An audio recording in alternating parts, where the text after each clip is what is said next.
The Game of Life and How to Play It by Florence Scovel Shinn.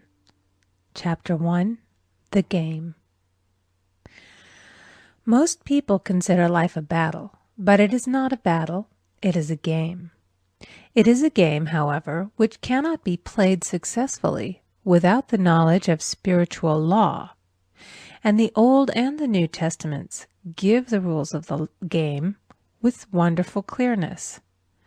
Jesus Christ taught that it was a great game of giving and receiving. Whatsoever a man soweth, that shall he also reap.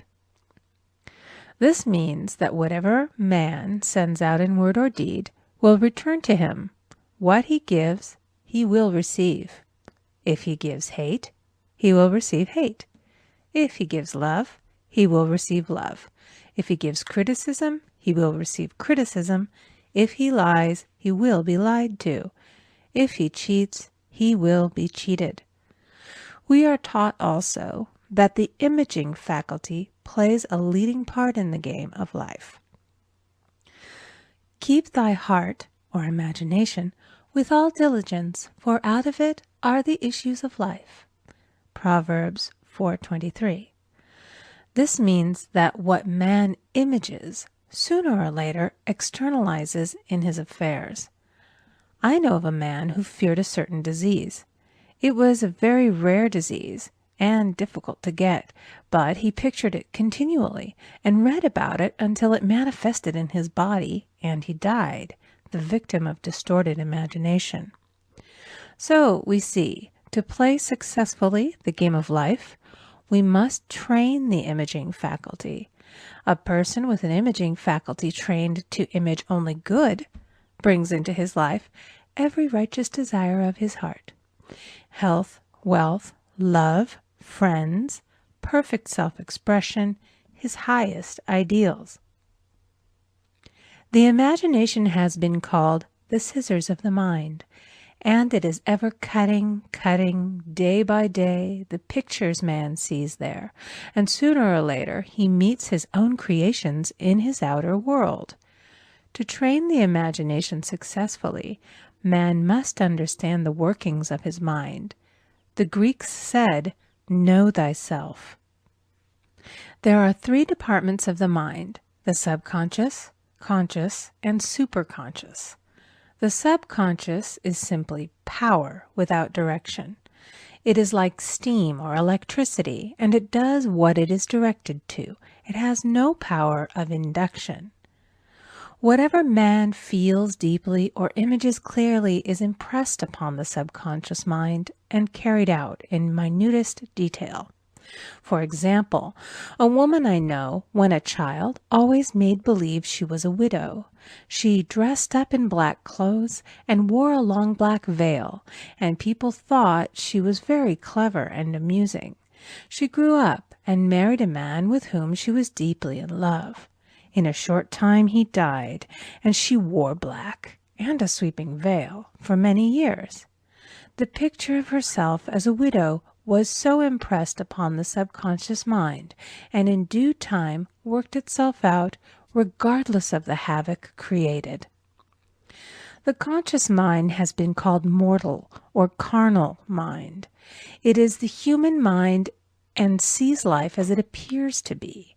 It sees death, disaster, sickness, poverty, and limitation of every kind, and it impresses the subconscious. The superconscious mind is the God mind within each man and is the realm of perfect ideas. In it is the perfect pattern spoken of by Plato, the divine design, for there is a divine design for each person. There is a place that you are to fill and no one else can fill, something you are to do which no one else can do. There is a perfect picture of this in the superconscious mind. It usually flashes across the conscious as an unattainable ideal, something too good to be true. In reality, it is man's true destiny or destination flashed to him from the infinite intelligence which is within himself.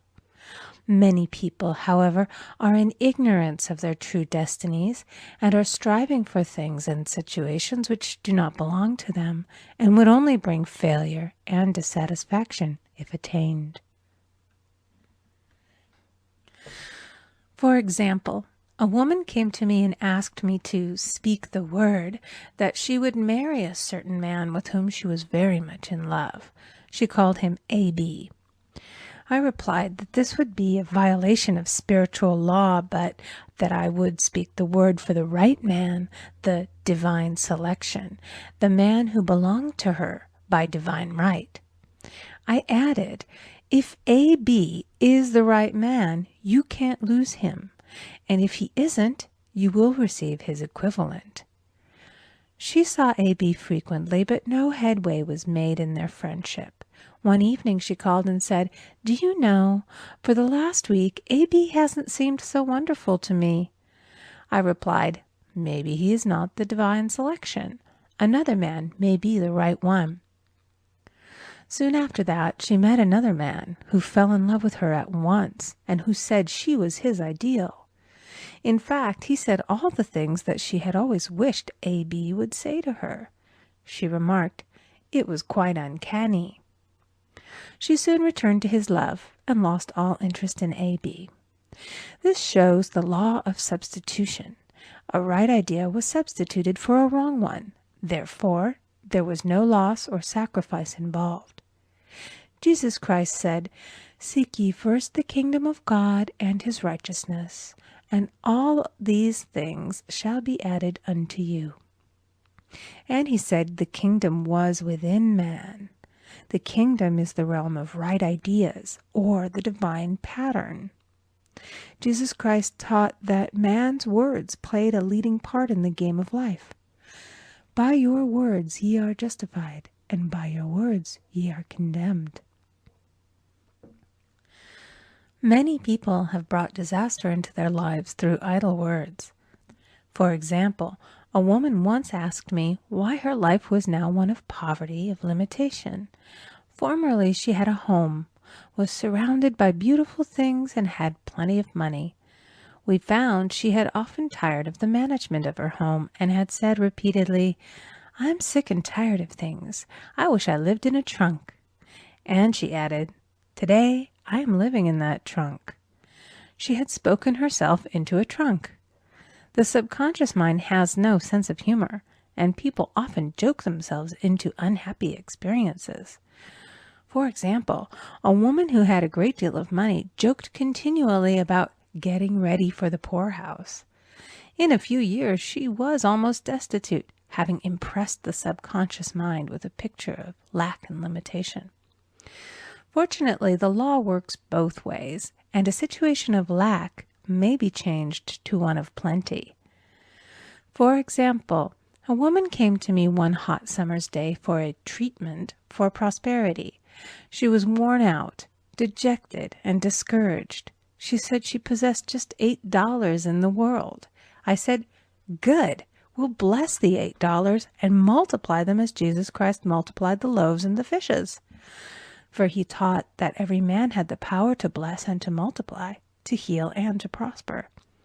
She said, "What shall I do next?" I replied, "Follow intuition. Have you a hunch to do anything or to go anywhere?" Intuition means intuition, or to be taught from within. It is man's unerring guide, and I will deal more fully with its laws in a following chapter. The woman replied, "I don't know. I seem to have a hunch to go home. I've just enough money for car fare." Her home was in a distant city and was one of lack and limitation, and the reasoning mind, or intellect, would have said, "Stay in New York and get work and make some money." I replied, "Then go home. Never violate a hunch." I spoke the following words for her.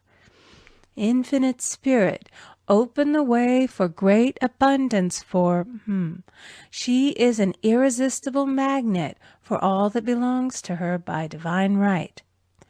I told her to repeat it continually also. She left for home immediately. In calling on a woman one day, She linked up with an old friend of her family.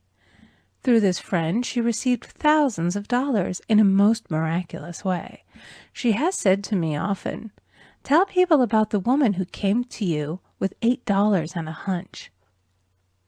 There is always plenty on man's pathway, but it can only be brought into manifestation through desire, faith, or the spoken word. Jesus Christ brought out clearly that man must make the first move. Ask, and it shall be given to you. Seek, and ye shall find. Knock, and it shall be opened unto you. Matthew 7:7. In the Scriptures we read, "Concerning the works of my hands, command ye me." Infinite intelligence, God, is ever ready to carry out man's smallest or greatest demands.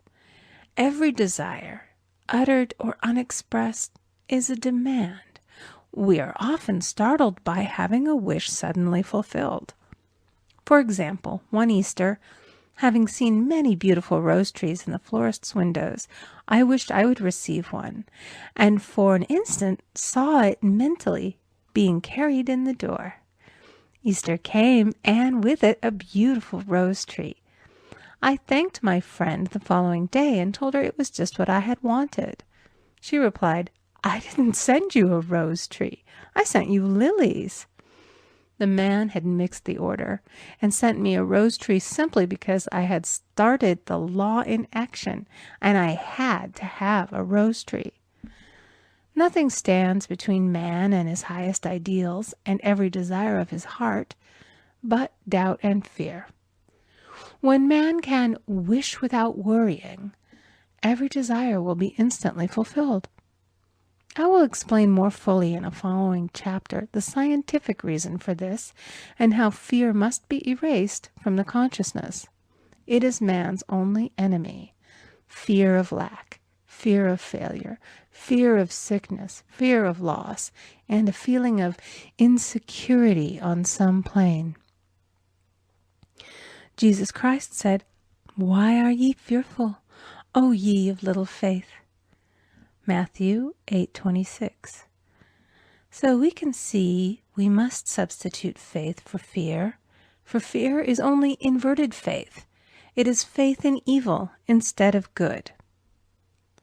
The object of the game of life is to see clearly one's good and to obliterate all mental pictures of evil.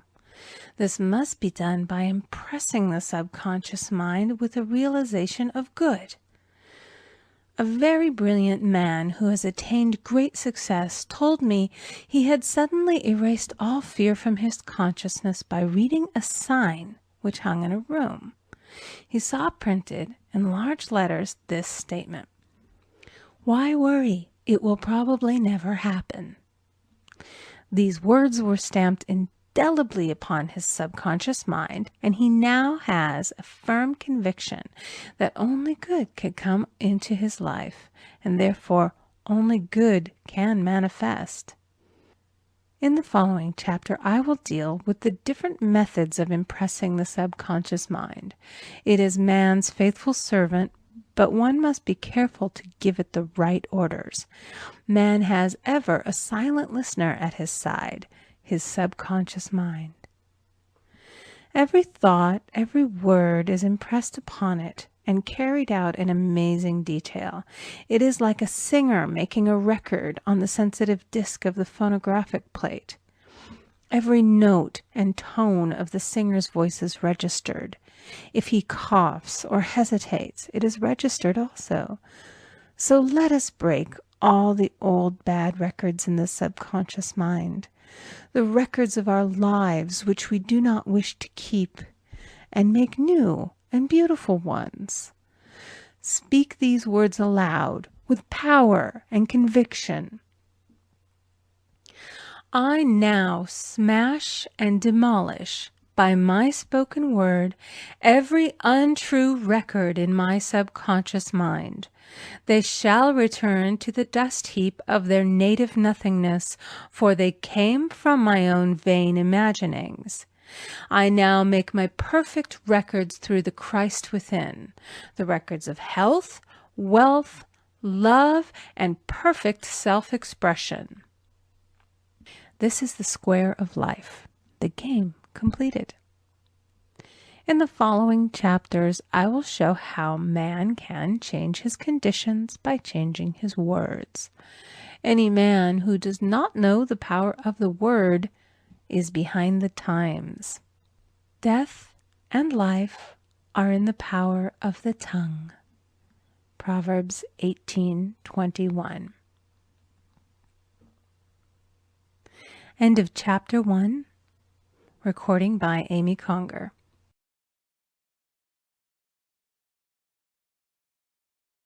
Chapter 2. The Law of Prosperity. Yea, the Almighty shall be thy defense, and thou shalt have plenty of silver. One of the greatest messages given to the race through the Scriptures is that God is man's supply, and that man can release, through his spoken word, all that belongs to him by divine right. He must, however, have perfect faith in his spoken word. Isaiah said, My word shall not return unto me void, but shall accomplish that whereunto it is sent. We know now that words and thoughts are a tremendous vibratory force, ever molding man's body and affairs. A woman came to me in great distress and said she was to be sued on the 15th of the month for $3,000. She knew no way of getting the money and was in despair. I told her that God was her supply, and that there is a supply for every demand. So I spoke the word. I gave thanks that the woman would receive $3,000 at the right time in the right way. I told her she must have perfect faith and act her perfect faith. The 15th came, but no money had materialized. She called me on the phone and asked what she was to do. I replied, It is Saturday, so they won't sue you today.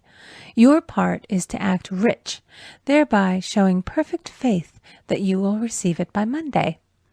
She asked me to lunch with her to keep her courage. When I joined her at a restaurant, I said, This is no time to economize. Order an expensive luncheon and act as if you have already received the $3,000. All things whatsoever ye ask in prayer, believing ye shall receive. You must act as if you had already received. The next morning she called me on the phone and asked me to stay with her during the day. I said, No, you are divinely protected and God is never too late. In the evening she phoned again, greatly excited, and said, My dear, a miracle has happened. I was sitting in my room this morning when the doorbell rang. I said to the maid, Don't let anyone in. The maid, however, looked out the window and said, It's your cousin with the long white beard. So I said, Call him back. I would like to see him. And he was just turning the corner when he heard the maid's voice, and he came back.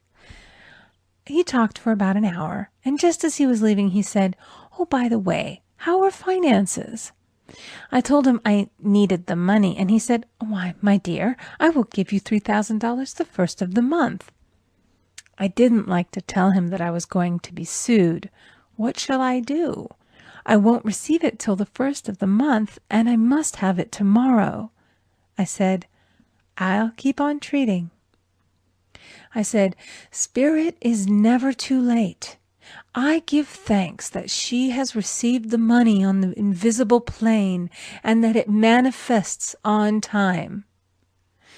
The next morning, her cousin called her up and said, Come to my office this morning, and I will give you the money. That afternoon, she had $3,000 to her credit in the bank and wrote checks as rapidly as her excitement would permit. If one asks for success and prepares for failure, he will get the situation he has prepared for. For example, a man came to me asking me to speak the word that a certain debt would be wiped out.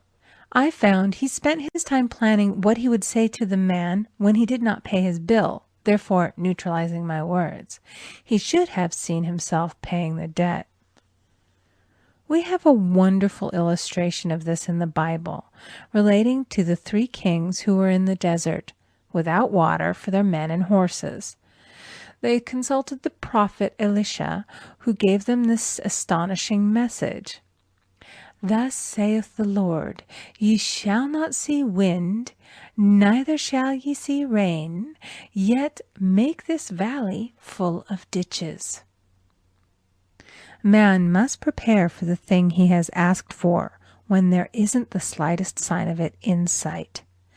For example, a woman found it necessary to look for an apartment during the year when there was a great shortage of apartments in New York. It was considered almost an impossibility, and her friends were sorry for her and said, "Isn't it too bad? You'll have to store your furniture and live in a hotel." She replied, "You needn't feel sorry for me. I'm a Superman, and I'll get an apartment." She spoke the words, "Infinite Spirit, open the way for the right apartment."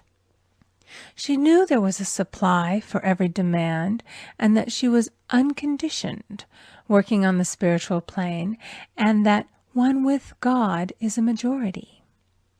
She had contemplated buying new blankets when the tempter, the adverse thought or reasoning mind, suggested, "Don't buy the blankets. Perhaps, after all, you won't get an apartment and you will have no use for them."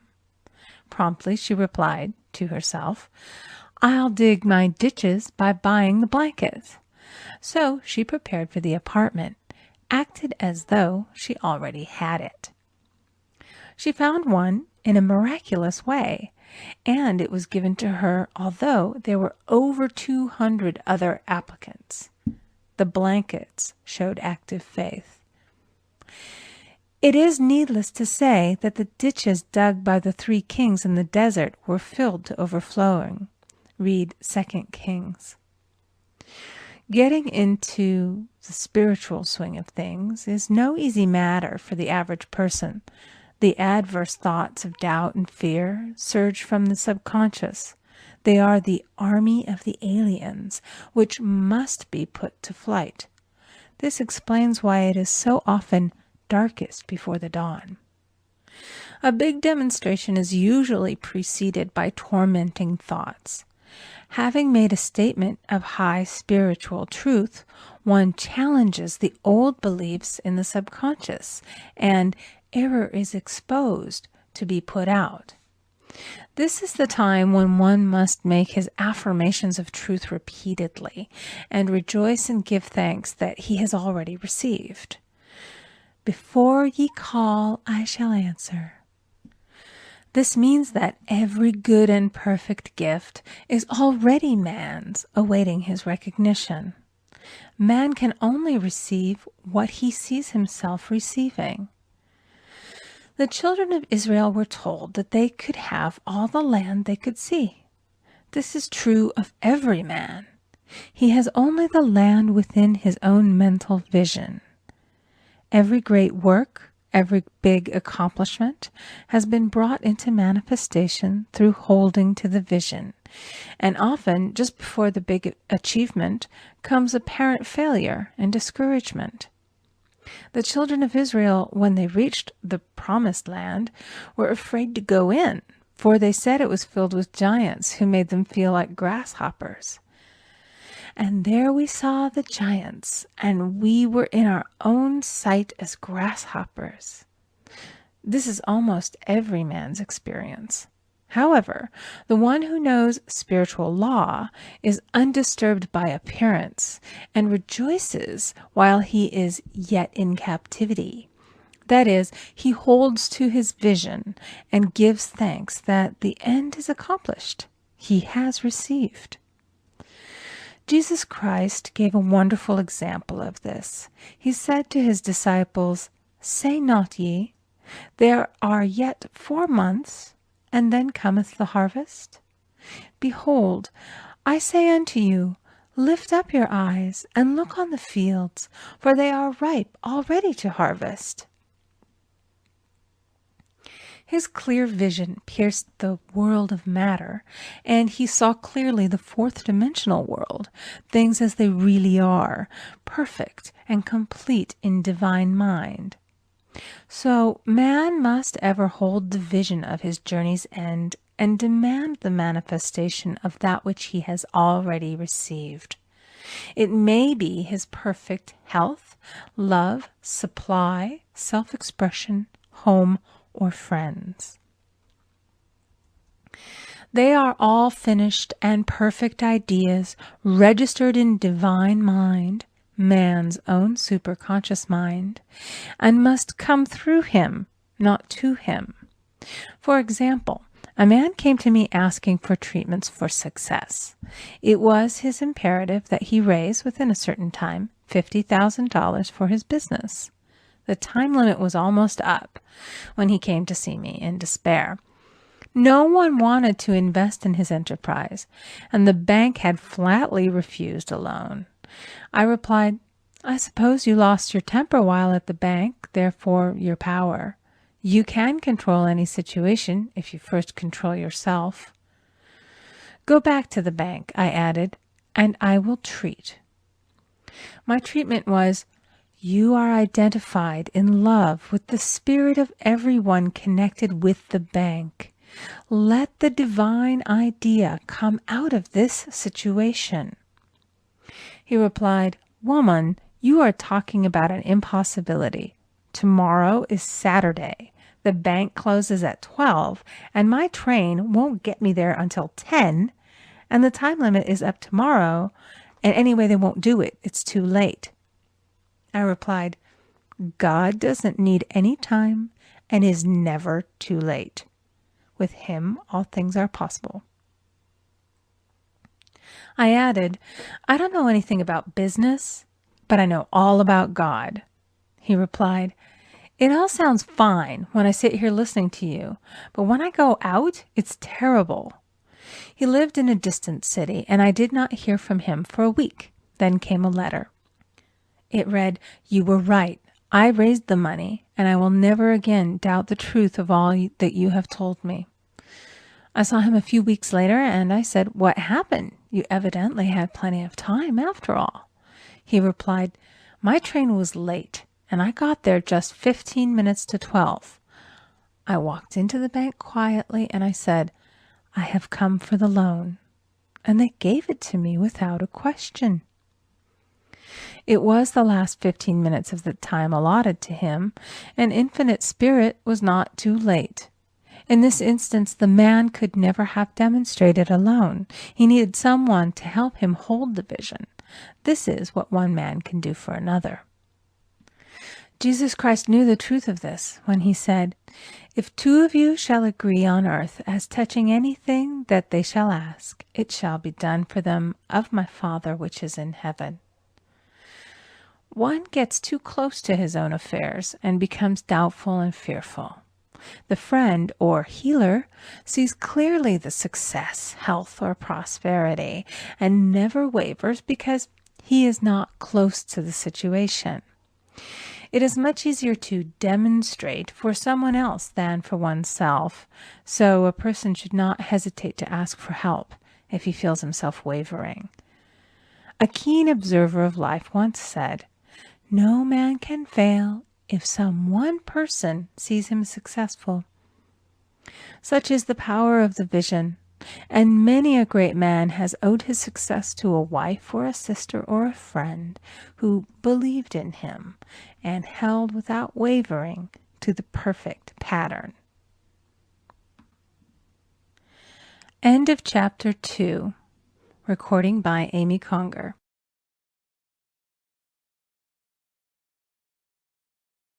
Chapter 3. The Power of the Word. By thy words thou shalt be justified, and by thy words thou shalt be condemned.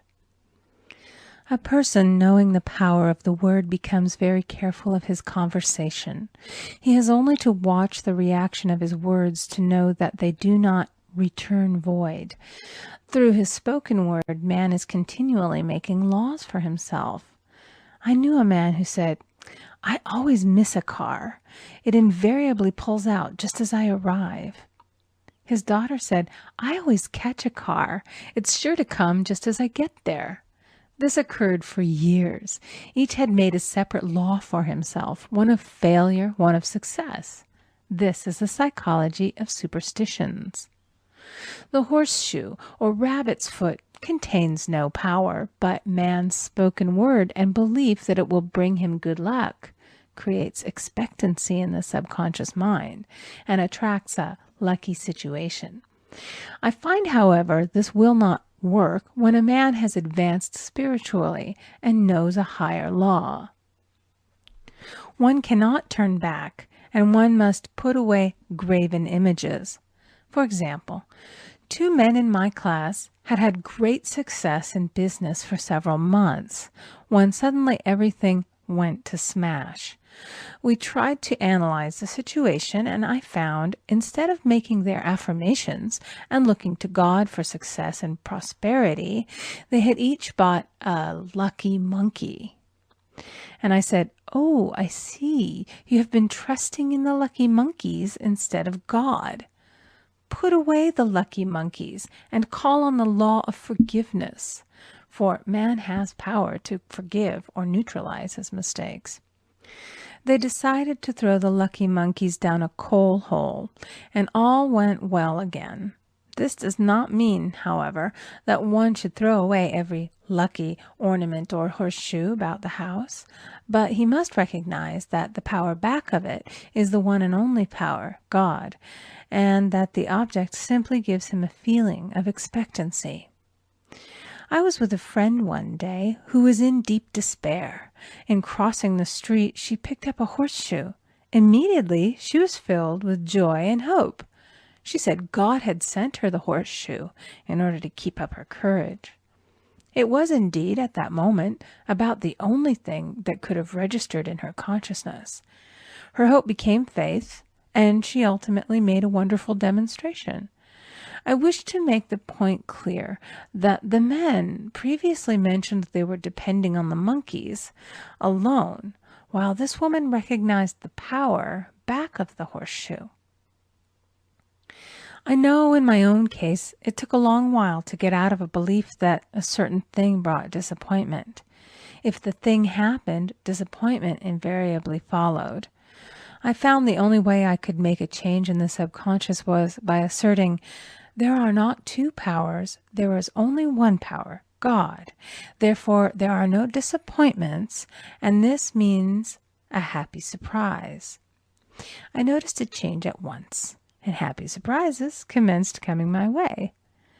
I have a friend who said nothing could induce her to walk under a ladder. I said, if you are afraid, you are giving into a belief in 2 powers, good and evil, instead of one.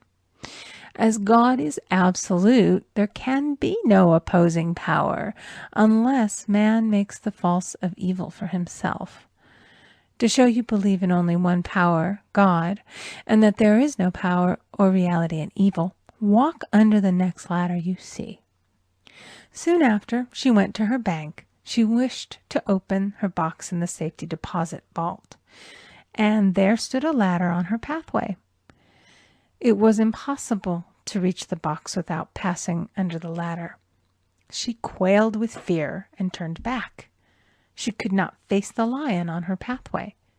However, when she reached the street, my words rang in her ears, and she decided to turn and walk under it.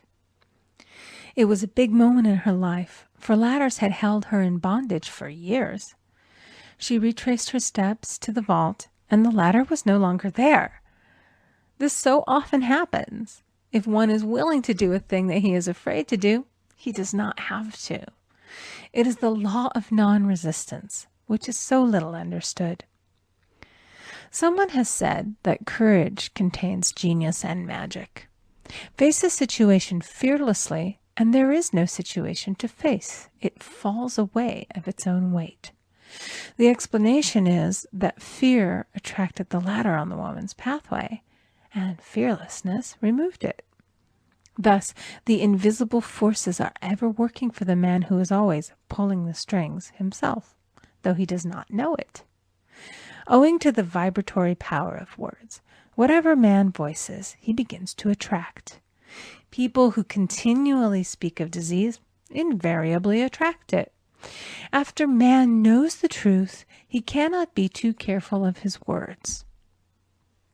For example, I have a friend who often says on the phone, "Do come to see me and have a fine old-fashioned chat." This old-fashioned chat means an hour of about 500 to 1,000 destructive words, the principal topics being loss, lack, failure, and sickness. I reply, "No, thank you. I've had enough old-fashioned chats in my life. They are too expensive, but I will be glad to have a new-fashioned chat and talk about what we want, not what we don't want." There is an old saying that man only dares to use his words for three purposes: to heal, bless, or prosper. What man says of others will be said of him, and what he wishes for another he is wishing for himself. Curses like chickens come home to roost. If a man wishes someone bad luck, he is sure to attract bad luck himself. If he wishes to aid someone to success, he is wishing and aiding himself to success. The body may be renewed and transformed through the spoken word and clear vision, and disease be completely wiped out of the consciousness. The metaphysician knows that all disease has a mental correspondence, and in order to heal the body, one must first heal the soul. The soul is the subconscious mind, and it must be saved from wrong thinking. In the 23rd Psalm we read, "He restoreth my soul." This means that the subconscious mind or soul must be restored with the right ideas, and the mystical marriage is the marriage of the soul and the spirit, or the subconscious and superconscious mind. They must be one. When the subconscious is flooded with the perfect ideas of the superconscious, God and man are one. I and the Father are one. That is, he is one with the realm of perfect ideas. He is the man made in God's likeness and image, imagination, and is given power and dominion over all created things, his mind, body, and affairs.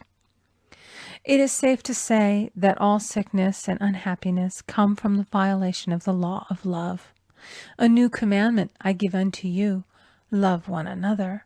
And in the game of life, love or goodwill takes every trick.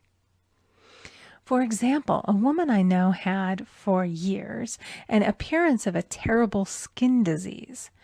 The doctors told her it was incurable and she was in despair.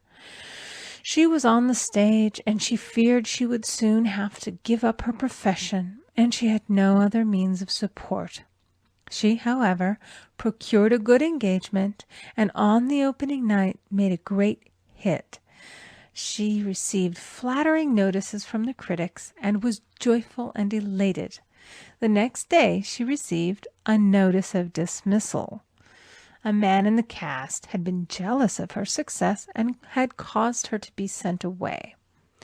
She felt hatred and resentment taking complete possession of her, and she cried out, "Oh God, don't let me hate that man."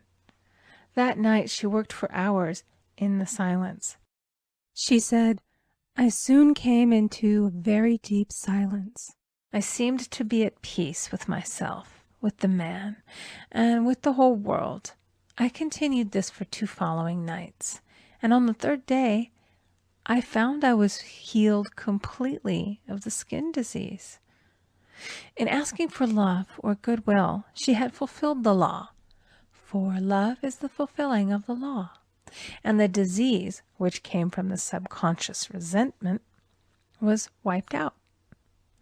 Continual criticism produces rheumatism, as critical, inharmonious thoughts cause unnatural deposits in the blood which settle in the joints.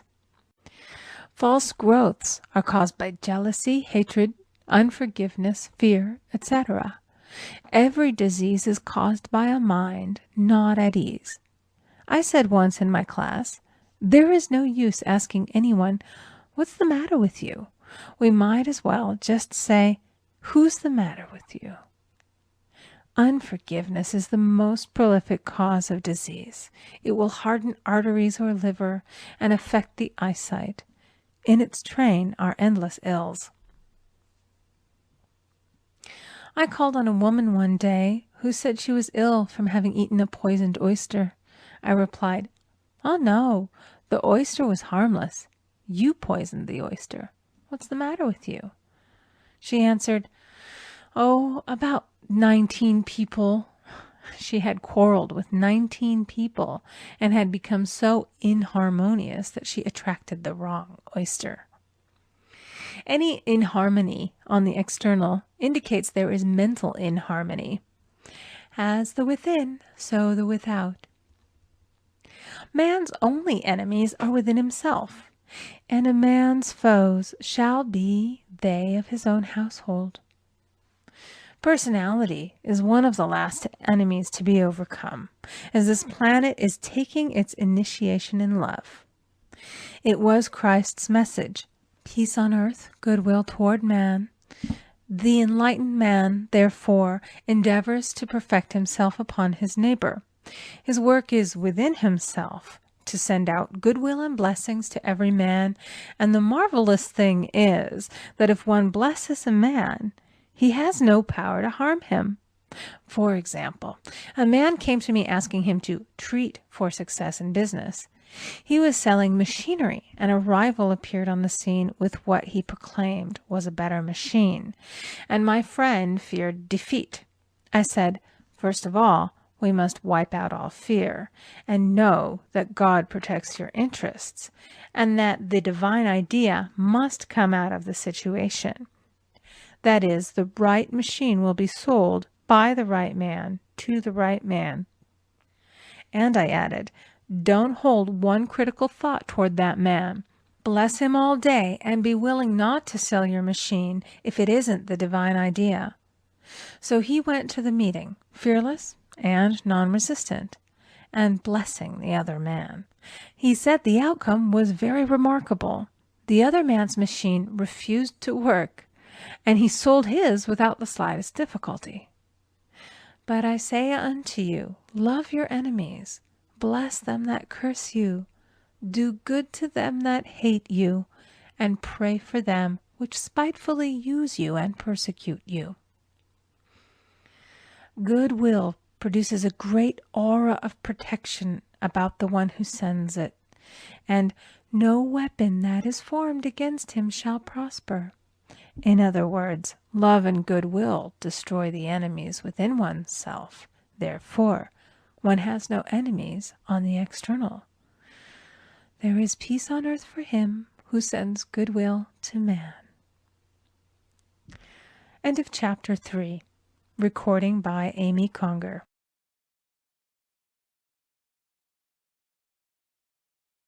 Chapter 4. The Law of Non-Resistance.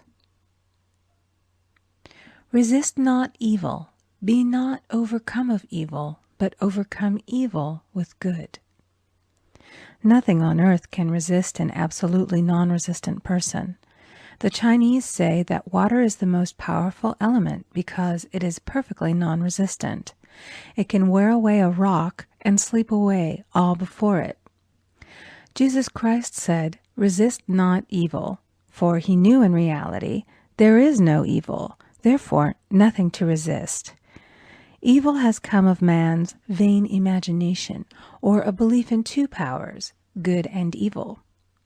There is an old legend that Adam and Eve ate of Maya, the tree of illusion, and saw two powers instead of one power, God. Therefore, evil is a false law man has made for himself through psychoma, or soul sleep. Soul sleep means that man's soul has been hypnotized by the race belief of sin, sickness, and death, etc., which is carnal or mortal thought, and his affairs have outpictured his illusions. We have read in a preceding chapter that man's soul is his subconscious mind, and whatever he feels deeply, good or bad, is outpictured by that faithful servant. His body and affairs show forth what he has been picturing. The sick man has pictured sickness, the poor man poverty, the rich man wealth. Young people often say, "Why does a little child attract illness when it is too young to even know what it means?" I answer that children are sensitive and receptive to the thoughts of others about them, and often outpicture the fears of their parents. I heard a metaphysician once say, "If you do not run your subconscious mind yourself, someone else will run it for you." Mothers often, unconsciously, attract illness and disaster to their children by continually holding them in thoughts of fear and watching for symptoms. For example, a friend asked a woman if her little girl had had the measles. She replied promptly, "Not yet." This implied that she was expecting the illness and therefore preparing the way for what she did not want for herself and child. However, the man who is centered and established in his right thinking, the man who sends out only goodwill to his fellow man, and who is without fear, cannot be touched or influenced by the negative thoughts of others. In fact, he could then receive only good thoughts, as he himself sends forth only good thoughts. Resistance is hell, for it places man in a state of torment. A metaphysician once gave me a wonderful recipe for taking every trick in the game of life. It is the acme of non-resistance. He gave it in this way. At one time in my life, I baptized children, and of course they had many names. Now I no longer baptize children, but I baptize events. But I give every event the same name. If I have a failure, I baptize it success, in the name of the Father and of the Son and of the Holy Ghost. In this we see the great law of transmutation, founded on non-resistance. Through his spoken word, every failure was transmuted into success. For example, a woman who required money, who knew the spiritual law of opulence, was thrown continually in a business way with a man who made her feel very poor. He talked lack and limitation, and she commenced to catch his poverty thoughts. So she disliked him and blamed him for her failure. She knew in order to demonstrate her supply, she must first feel that she had received. A feeling of opulence must precede its manifestation. It dawned upon her one day that she was resisting the situation and seeing two powers instead of one. So she blessed the man and baptized the situation. "Success," she affirmed. "As there is only one power, God, this man is here for my good and my prosperity," just what he did not seem to be there for. Soon after that she met, through this man, a woman who gave her, for a service rendered, several $1,000s, and the man moved to a distant city and faded harmoniously from her life. Make the statement, "Every man is a golden link in the chain of my good," for all men are God in manifestation, awaiting the opportunity given by man himself to serve the divine plan of his life. Bless your enemy, and you rob him of his ammunition. His arrows will be transmuted into blessings. This law is true of nations as well as individuals. Bless a nation, send love and goodwill to every inhabitant, and it is robbed of its power to harm. Man can only get the right idea of non-resistance through spiritual understanding. My students have often said, "I don't want to be a doormat." I reply, when you use non-resistance with wisdom, no one will ever be able to walk over you. Another example. One day I was impatiently awaiting an important telephone call. I resisted every call that came in and made no outgoing calls myself, reasoning that it might interfere with the one I was awaiting. Instead of saying, Divine ideas never conflict. The call will come at the right time. Leaving it to infinite intelligence to arrange, I commenced to manage things myself. I made the battle mine, not God's, and remained tense and anxious. The bell did not ring for about an hour, and I glanced at the phone and found the receiver had been off that length of time, and the phone was disconnected. My anxiety, fear, and belief in interference had brought on a total eclipse of the telephone. Realizing what I had done, I commenced blessing the situation at once. I baptized it success and affirmed, I cannot lose any call that belongs to me by divine right. I am under grace and not under law. A friend rushed out to the nearest telephone to notify the company to reconnect. She entered a crowded grocery, but the proprietor left his customers and attended to the call himself. My phone was connected at once, and 2 minutes later I received a very important call, and about an hour afterward, the one I had been awaiting. One's ships come in over a calm sea. So long as man resists a situation, he will have it with him. If he runs away from it, it will run after him. For example, I repeated this to a woman one day, and she replied, "How true that is! I was unhappy at home. I disliked my mother, who was critical and domineering, so I ran away and was married. But I married my mother, for my husband was exactly like my mother, and I had the same situation to face again." Agree with thine adversary quickly. That means agree that the adverse situation is good. Be undisturbed by it, and it falls away of its own weight.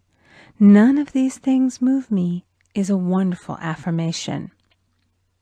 The inharmonious situation comes from some inharmony within man himself. When there is in him no emotional response to an inharmonious situation, it fades away forever from his pathway. So we see man's work is ever with himself. People have said to me, "Give treatments to change my husband or my brother." I reply, "No, I will give treatments to change you. When you change, your husband and your brother will change." One of my students was in the habit of lying. I told her it was a failure method, and if she lied, she would be lied to. She replied, "I don't care. I can't possibly get along without lying." One day she was speaking on the phone to a man with whom she was very much in love. She turned to me and said, "I don't trust him. I know he's lying to me." I replied, "Well, you lie yourself, so someone has to lie to you, and you will be sure it will be just the person you want the truth of." Sometime after that I saw her, and she said, "I'm cured of lying." I questioned, "What cured you?" She replied, "I've been living with a woman who lied worse than I did." One is often cured of his faults by seeing them in others.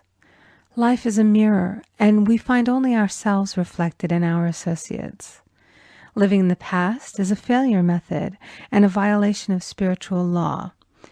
Jesus Christ said, "Behold, now is the accepted time. Now is the day of salvation." Lot's wife looked back and was turned into a pillar of salt. The robbers of time are the past and the future. Man should bless the past and forget it, if it keeps him in bondage, and bless the future, knowing it has in store for him endless joys. But live fully in the now. For example, a woman came to me complaining that she had no money with which to buy Christmas gifts. She said, "Last year was so different. I had plenty of money and gave lovely presents, and this year I scarcely have a cent." I replied, "You will never demonstrate money while you are pathetic and live in the past. Live fully in the now and get ready to give Christmas presents. Dig your ditches and the money will come." She exclaimed, "I know what to do. I'll buy some tinsel, twine, Christmas seals, and wrapping paper." I replied, "Do that, and the presents will come and stick themselves to the Christmas seals." This, too, was showing financial fearlessness and faith in God, as the reasoning mind said, "Keep every cent you have, as you are not sure you will get any more." She bought her seals, paper, and twine, and a few days before Christmas received a gift of several $100s.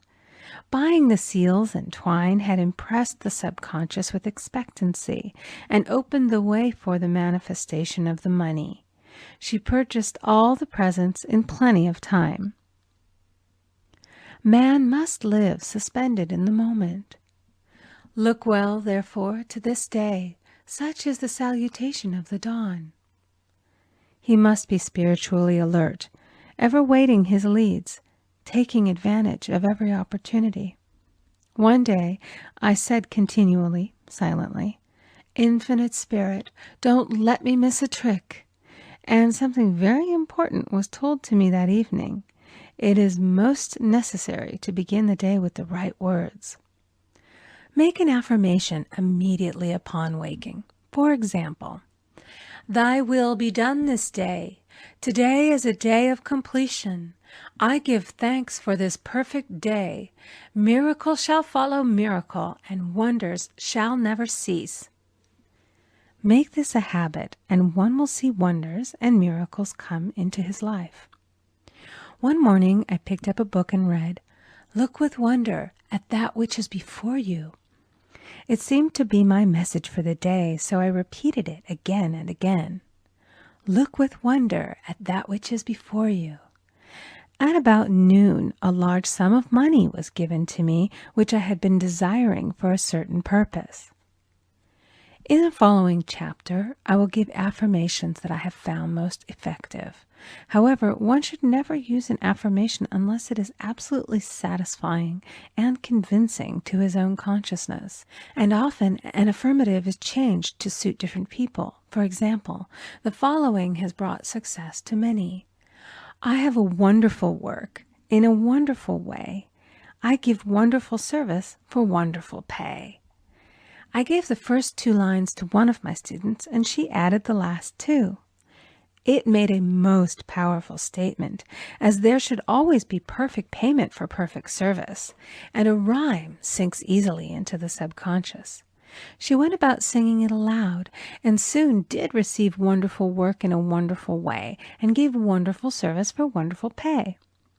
Another student, a businessman, took it and changed the word to business. He repeated, "I have a wonderful business in a wonderful way, and I give wonderful service for wonderful pay." That afternoon he made a $41,000 deal, though there had been no activity in his affairs for months. Every affirmation must be carefully worded and completely cover the ground. For example, I knew a woman who was in great need and made a demand for work. She received a great deal of work, but was never paid anything. She now knows to add wonderful service for wonderful pay. It is man's divine right to have plenty, more than enough. His barns should be full, and his cup should flow over. This is God's idea for man, and when man breaks down the barriers of lack in his own consciousness, the golden age will be his, and every righteous desire of his heart fulfilled. End of Chapter 4. Recording by Amy Conger.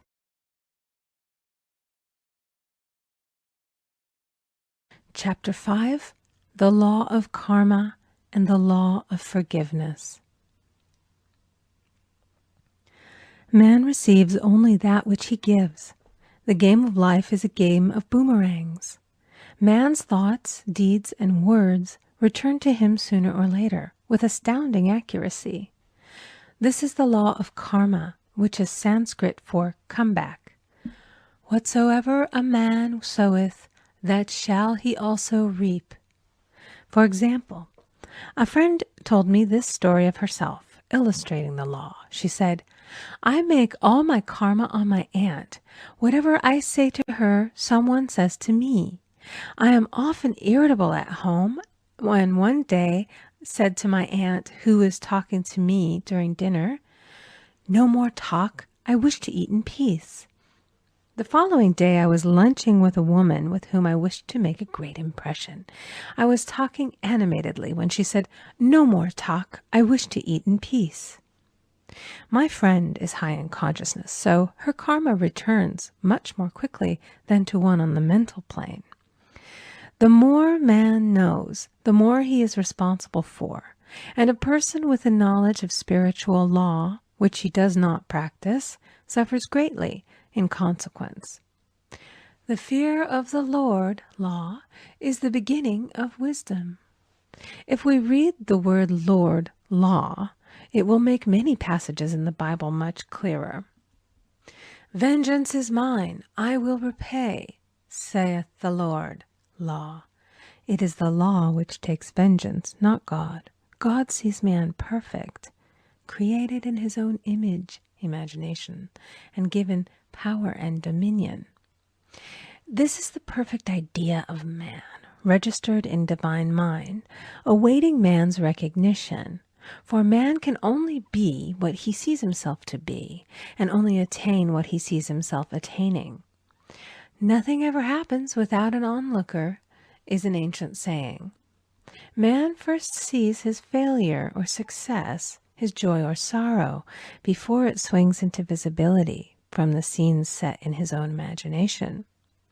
We have observed this in the mother picturing disease for her child, or a woman seeing success for her husband. Jesus Christ said, "And ye shall know the truth, and the truth shall make you free." So we see freedom from all unhappy conditions comes through knowledge, a knowledge of spiritual law. Obedience precedes authority, and the law obeys man when he obeys the law. The law of electricity must be obeyed before it becomes man's servant.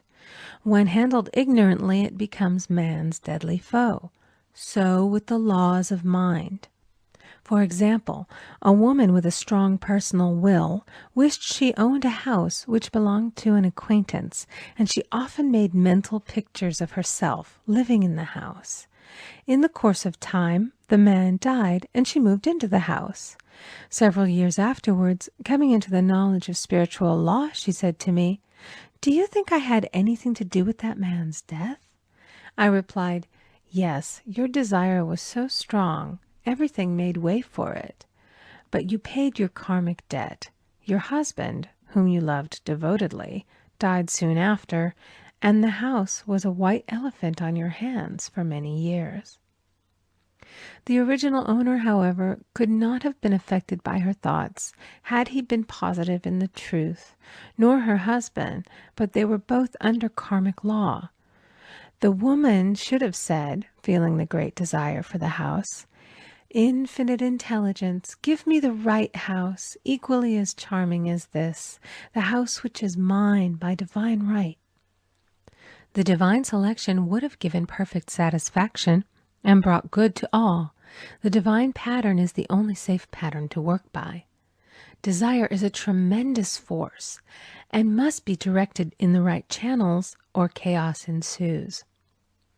In demonstrating, the most important step is the first step, to ask aright. Man should always demand only that which is his by divine right. To go back to the illustration, had the woman taken this attitude, "If this house I desire is mine, I cannot lose it. If it is not, give me its equivalent," the man might have decided to move out harmoniously had it been the divine selection for her, or another house would have been substituted. Anything forced into manifestation through personal will is always ill-got and has ever bad success. Man is admonished, "My will be done, not thine." And the curious thing is, man always gets just what he desires when he does relinquish all personal will, thereby enabling infinite intelligence to work through him. "Stand ye still and see the salvation of the Lord," law. For example, a woman came to me in great distress. Her daughter had determined to take a very hazardous trip, and the mother was filled with fear. She said she had used every argument, had pointed out the dangers to be encountered, had forbidden her to go, but the daughter became more and more rebellious and determined. I said to the mother, "You are forcing your personal will upon your daughter, which you have no right to do, and your fear of the trip is only attracting it, for man attracts what he fears." I added, "Let go and take your mental hands off. Put it in God's hands and use this statement: I put this situation in the hands of infinite love and wisdom. If this trip is the divine plan, I bless it and no longer resist. But if it is not divinely planned, I give thanks that it is now dissolved and dissipated."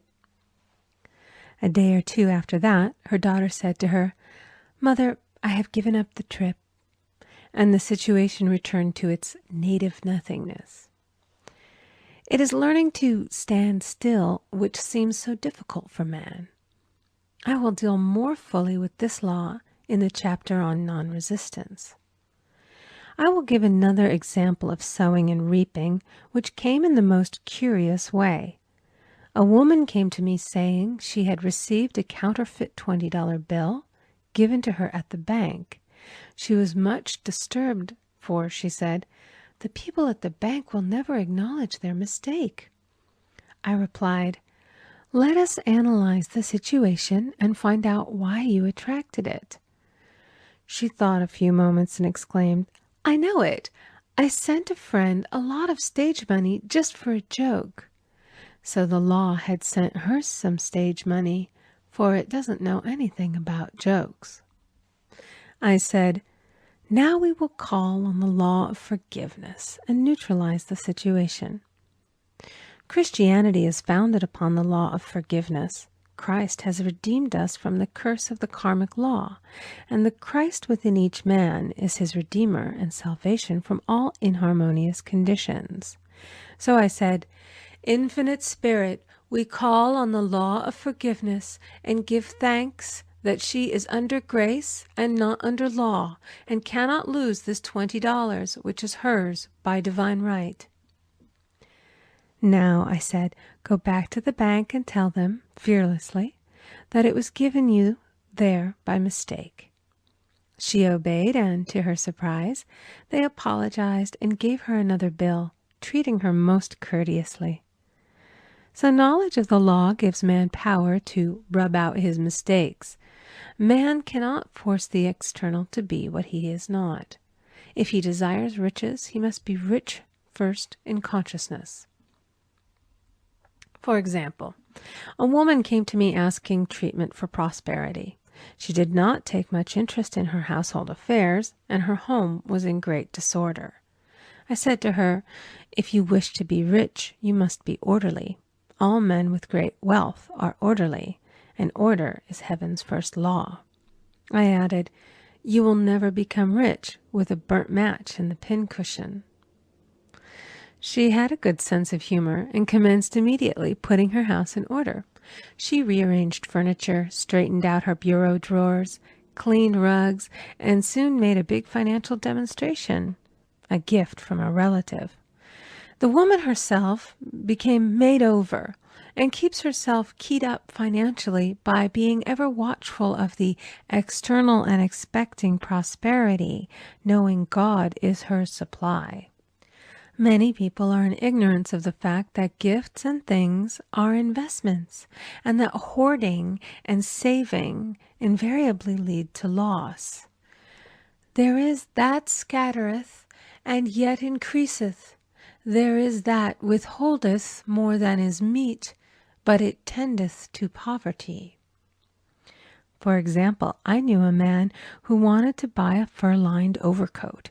He and his wife went to various shops, but there was none he wanted. He said they were all too cheap-looking.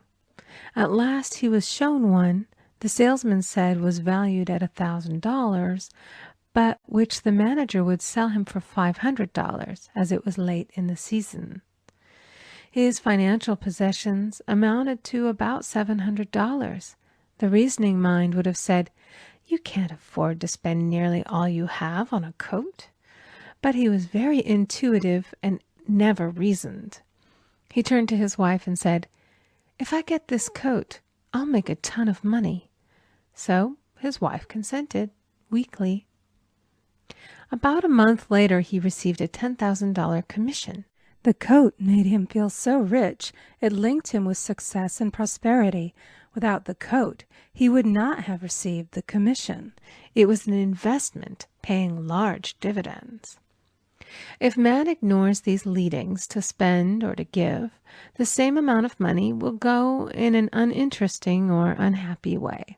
For example, a woman told me on Thanksgiving Day she informed her family that they could not afford a Thanksgiving dinner. She had the money, but decided to save it.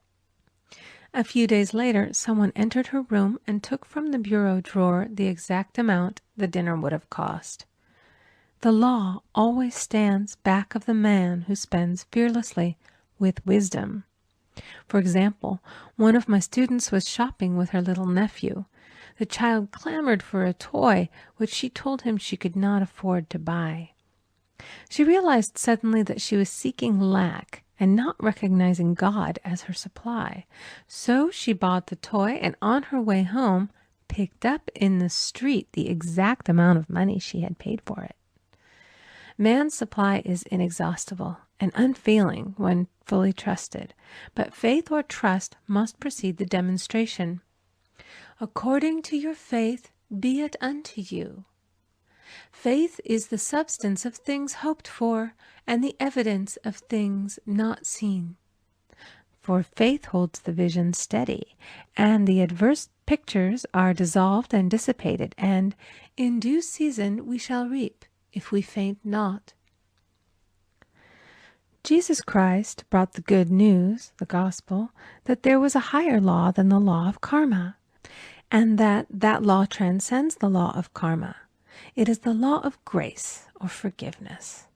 It is the law which frees man from the law of cause and effect, the law of consequence.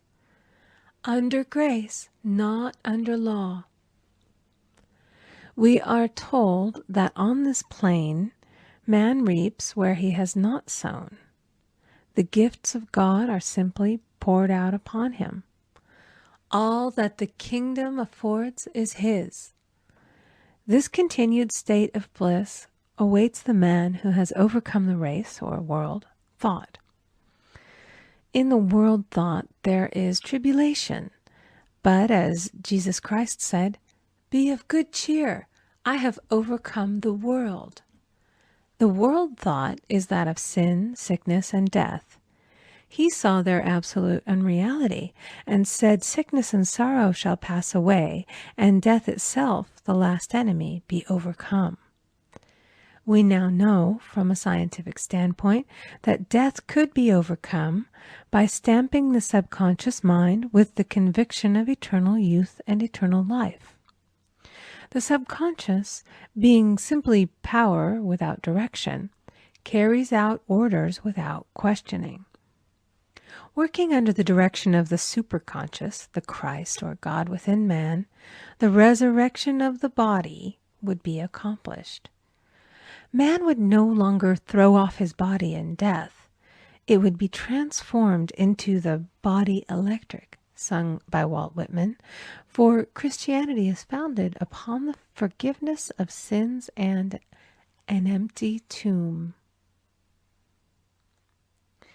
End of Chapter 5. Recording by Amy Conger.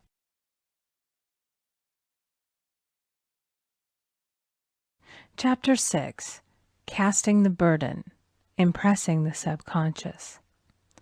When man knows his own powers and the workings of his mind, his great desire is to find an easy and quick way to impress the subconscious with good, for simply an intellectual knowledge of the truth will not bring results. In my own case, I found the easiest way is in casting the burden. A metaphysician once explained it in this manner. He said, "The only thing which gives anything weight in nature is the law of gravitation, and if a boulder could be taken high above the planet, there would be no weight in that boulder. And that is what Jesus Christ meant when he said, "My yoke is easy and my burden is light." He had overcome the world vibration and functioned in the fourth dimensional realm, where there is only perfection, completion, life, and joy. He said, "Come to me, all ye that labor and are heavy laden, and I will give you rest. Take my yoke upon you, for my yoke is easy and my burden is light."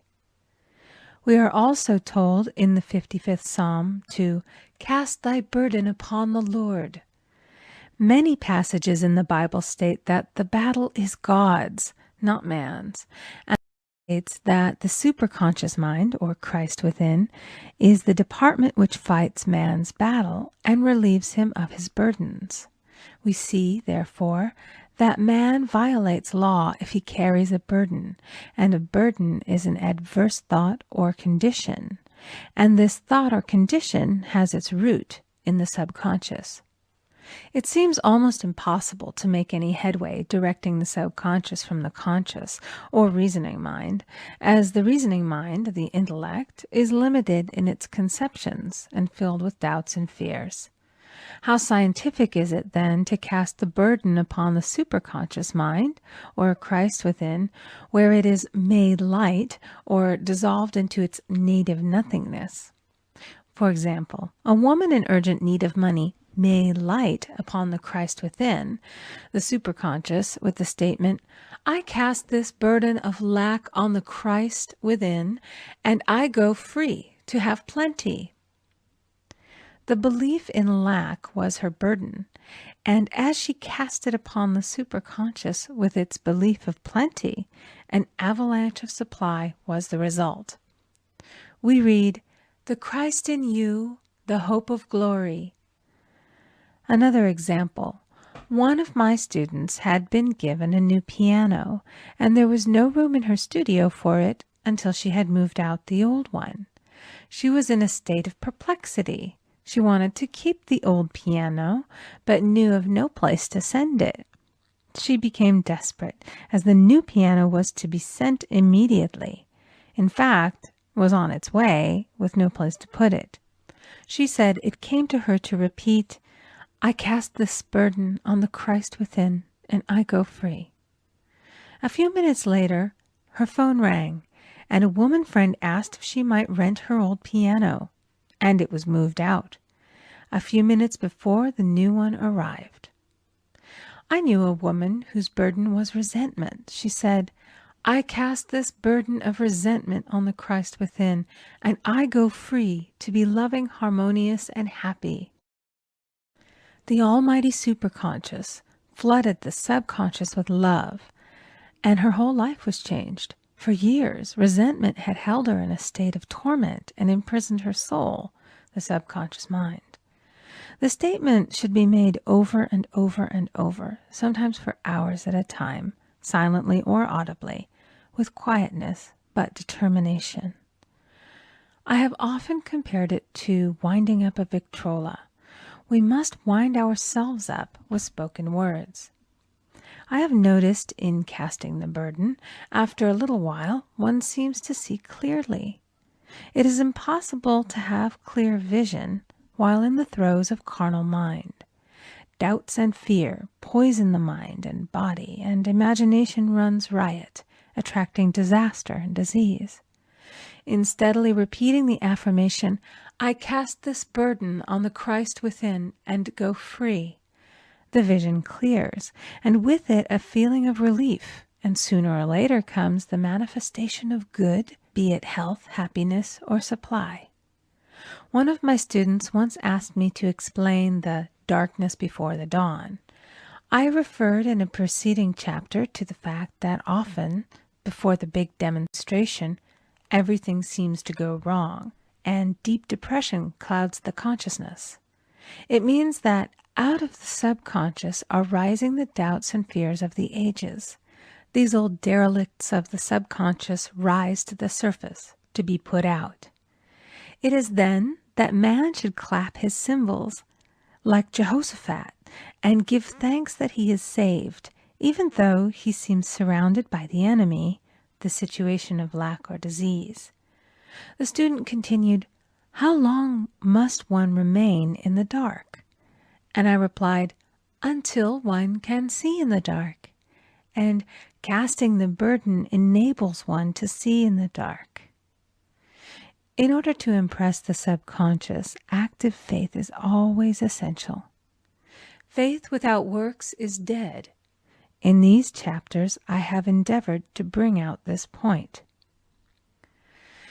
Jesus Christ showed active faith when he commanded the multitude to sit down on the ground before he gave thanks for the loaves and the fishes. I will give another example showing how necessary this step is. In fact, active faith is the bridge over which man passes to his promised land. Through misunderstanding, a woman had been separated from her husband, whom she loved deeply.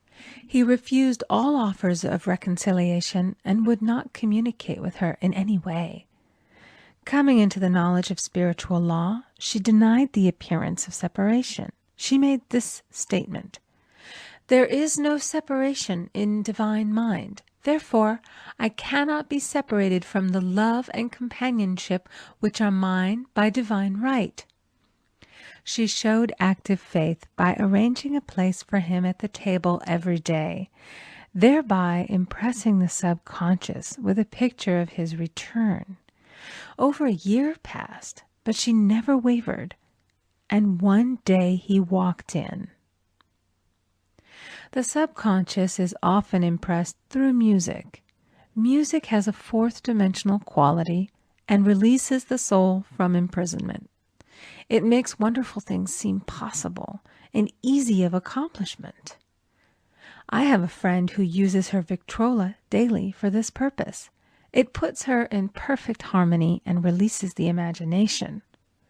Another woman often dances while making her affirmations. The rhythm and harmony of music and motion carry her words forth with tremendous power. The student must remember also not to despise the day of small things. Invariably, before a demonstration come signs of land. Before Columbus reached America, he saw birds and twigs, which showed him land was near. So it is with a demonstration, but often the student mistakes it for the demonstration itself and is disappointed. For example, a woman had spoken the word for a set of dishes. Not long afterwards, a friend gave her a dish which was old and cracked. She came to me and said, "Well, I asked for a set of dishes, and all I got was a cracked plate." I replied, "The plate was only signs of land. It shows your dishes are coming. Look upon it as birds and seaweed." And not long afterwards, the dishes came. Continually making believe impresses the subconscious. If one makes believe he is rich and makes believe he is successful, in due time he will reap. Children are always making believe, and "Except ye be converted and become as little children, ye shall not enter the kingdom of heaven." For example, I know of a woman who was very poor, but no one could make her feel poor. She earned a small amount of money from rich friends who constantly reminded her of her poverty and to be careful and saving. Regardless of their admonitions, she would spend all her earnings on a hat or make someone a gift and be in a rapturous state of mind. Her thoughts were always centered on beautiful clothes and rings and things, but without envying others. She lived in the world of the wondrous, and only riches seemed real to her. Before long, she married a rich man, and the rings and things became visible. I do not know whether the man was the divine selection, but opulence had to manifest in her life, as she had imaged only opulence. There is no peace or happiness for man until he has erased all fear from the subconscious. Fear is misdirected energy and must be redirected or transmuted into faith. Jesus Christ said, "Why are ye fearful, O ye of little faith? All things are possible to him that believeth. I am asked so often by my students, how can I get rid of fear? I replied, by walking up to the thing you are afraid of. The lion takes its fierceness from your fear. Walk up to the lion, and he will disappear. Run away, and he runs after you. I have shown in previous chapters how the lion of lack disappeared when the individual spent money fearlessly, showing faith that God was his supply and therefore unfailing. Many of my students have come out of the bondage of poverty and are now bountifully supplied through losing all fear of letting money go out. The subconscious is impressed with the truth that God is the giver and the gift. Therefore, as one is one with the giver, he is one with the gift. A splendid statement is, I now thank God the giver for God the gift. Man has so long separated himself from his good and his supply, through thoughts of separation and lack, that sometimes it takes dynamite to dislodge these false ideas from the subconscious, and the dynamite is a big situation. We see in the foregoing illustration how the individual was freed from his bondage by showing fearlessness. Man should watch himself hourly to detect if his motive for action is fear or faith. Choose ye this day whom we shall serve, fear or faith. Perhaps one's fear is of personality. Then do not avoid the people feared. Be willing to meet them cheerfully, and they will either prove golden links in the chain of one's good, or disappear harmoniously from one's pathway. Perhaps one's fear is of disease or germs. Then one should be fearless and undisturbed in a germ-laden situation, and he would be immune. One can only contract germs while vibrating at the same rate as the germ, and fear drags men down to the level of the germ. Of course, the disease-laden germ is the product of carnal mind, as all thought must objectify. Germs do not exist in the superconscious or divine mind, therefore are the products of man's vain imagination. In the twinkling of an eye, man's release will come when he realizes there is no power in evil. The material world will fade away, and the fourth dimensional world, the world of the wondrous, will swing into manifestation. And I saw a new heaven and a new earth, and there shall be no more death, neither sorrow nor crying, neither shall there be any more pain, for the former things are passed away. End of chapter 6. Recording by Amy Conger.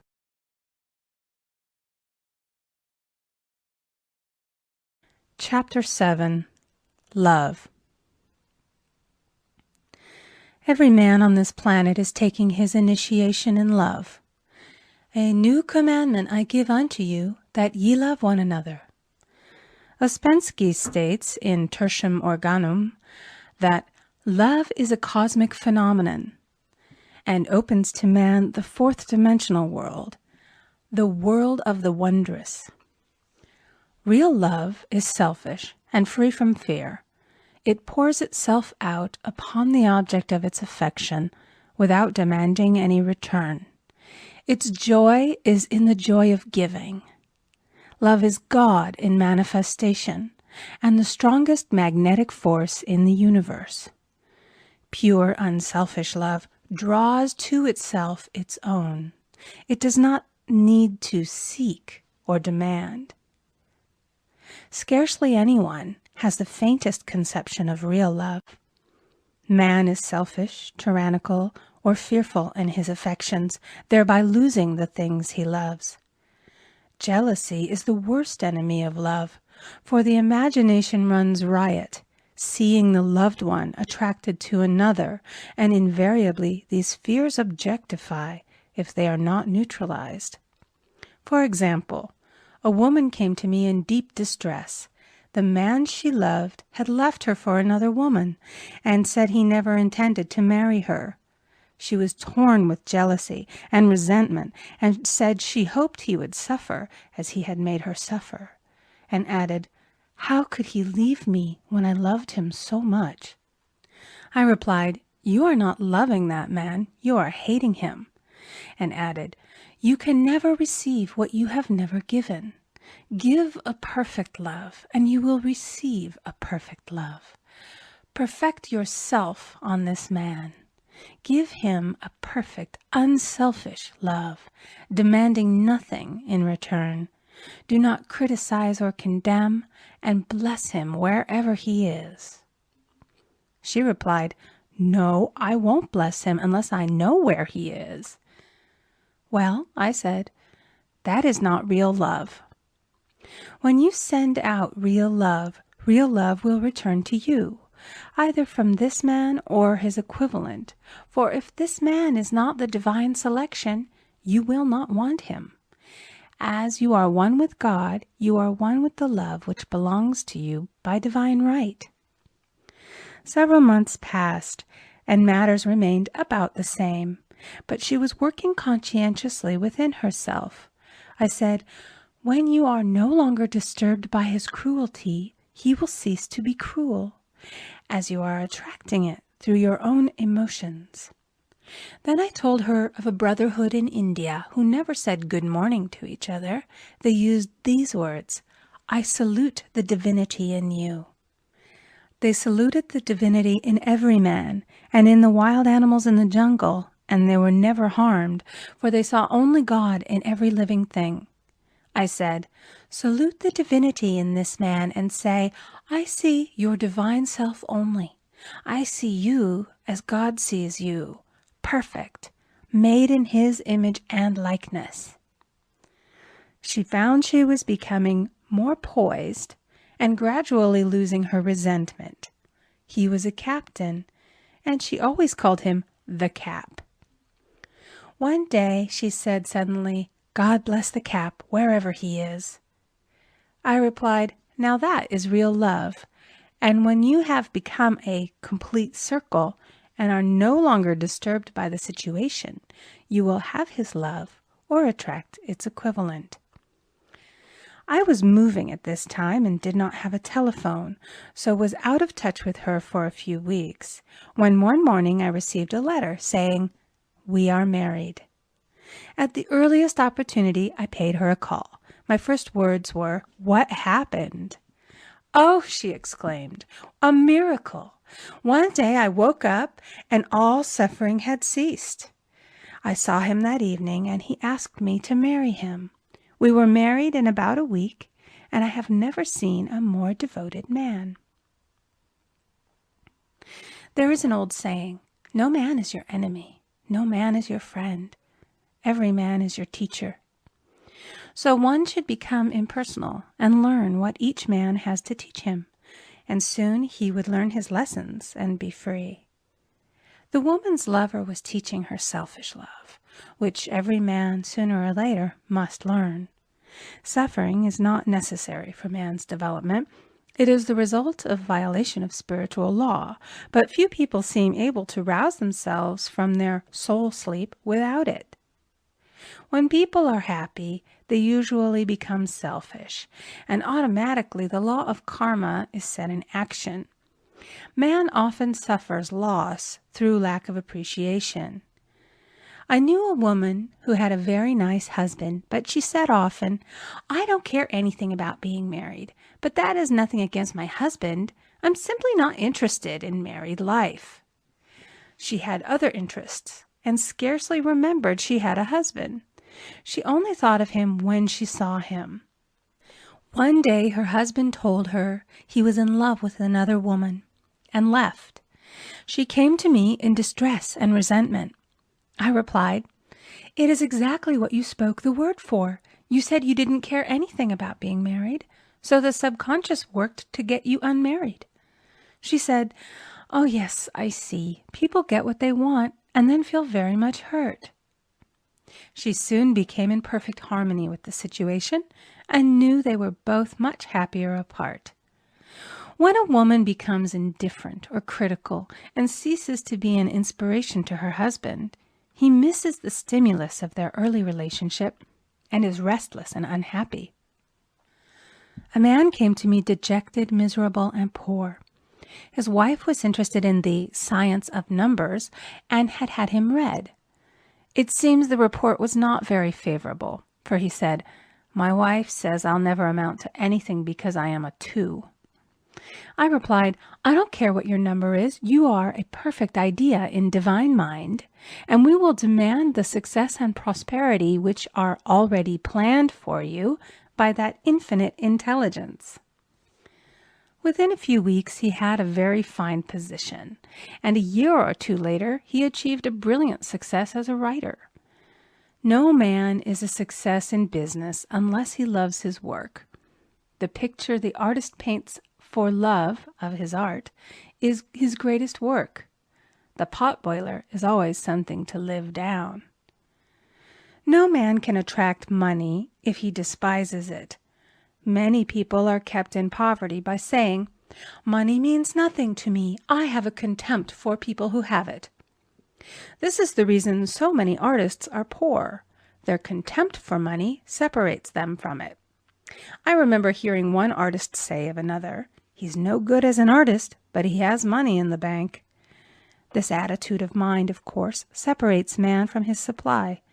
He must be in harmony with a thing in order to attract it. Money is God in manifestation, as freedom from want and limitation. But it must be always kept in circulation and put to right uses. Hoarding and saving react with grim vengeance.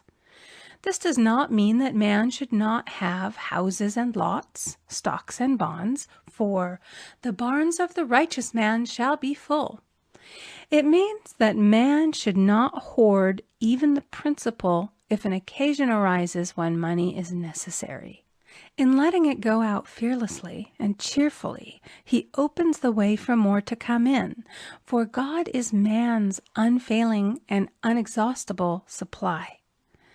This is the spiritual attitude towards money, and the great bank of the universal never fails. We see an example of hoarding in the film production of Greed.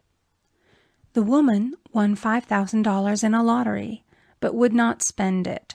She hoarded and saved, let her husband suffer and starve, and eventually she scrubbed floors for a living. She loved the money itself and put it above everything, and one night she was murdered and the money taken from her. This is an example of where love of money is the root of all evil. Money in itself is good and beneficial, but used for destructive purposes, hoarded and saved, or considered more important than love, brings disease and disaster and the loss of the money itself. Follow the path of love, and all things are added, for God is love, and God is supply. Follow the path of selfishness and greed, and the supply vanishes, or man is separated from it. For example, I knew the case of a very rich woman who hoarded her income. She rarely gave anything away, but bought and bought and bought things for herself. She was very fond of necklaces, and a friend once asked her how many she possessed. She replied, 67. She bought them and put them away, carefully wrapped in tissue paper. Had she used the necklaces, it would have been quite legitimate, but she was violating the law of use. Her closets were filled with clothes she never wore and jewels which never saw the light. The old woman's arms were gradually becoming paralyzed from holding on to things, and eventually she was considered incapable of looking after her affairs, and her wealth was handed over to others to manage. So man, in ignorance of the law, brings about his own destruction. All disease, all unhappiness come from the violation of the law of love. Man's boomerangs of hate, resentment, and criticism come back laden with sickness and sorrow. Love seems almost a lost art, but the man with the knowledge of spiritual law knows it must be regained, for without it he has become as sounding brass and tinkling cymbals. For example, I had a student who came to me month after month to clean her consciousness of resentment. After a while, she arrived at the point where she resented only one woman, but that one woman kept her busy. Little by little, she became poised and harmonious, and one day all resentment was wiped out. She came in radiant and exclaimed, "You can't understand how I feel. The woman said something to me, and instead of being furious, I was loving and kind. And she apologized and was perfectly lovely to me. No one can understand the marvelous lightness I feel within." Love and goodwill are invaluable in business. For example, a woman came to me complaining of her employer. She said she was cold and critical, and she knew she did not want her in the position. "Well," I replied, "salute the divinity in the woman and send her love." She said, "I can't. She's a marble woman." I answered, "You remember the story of the sculptor who asked for a certain piece of marble? He was asked why he wanted it, and he replied, 'Because there is an angel in the marble.' And out of it he produced a wonderful work of art." She said, "Very well, I'll try it." A week later she came back and said, "I did what you told me, and now the woman is very kind," and took me out in her car. People are sometimes filled with remorse for having done someone an unkindness, perhaps years ago. If the wrong cannot be righted, its effect can be neutralized by doing someone a kindness in the present. "This one thing I do, forgetting those things which are behind, and reaching forth unto those things which are before." Sorrow, regret, and remorse tear down the cells of the body and poison the atmosphere of the individual. A woman said to me in deep sorrow, "Treat me to be happy and joyous, for my sorrow makes me so irritable with the members of my family that I keep making more karma." I was asked to treat a woman who was mourning for her daughter. I denied all belief in loss and separation and affirmed that God was the woman's joy, love, and peace.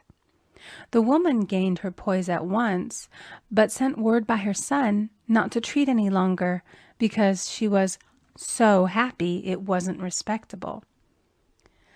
So mortal mind loves to hang on to its griefs and regrets.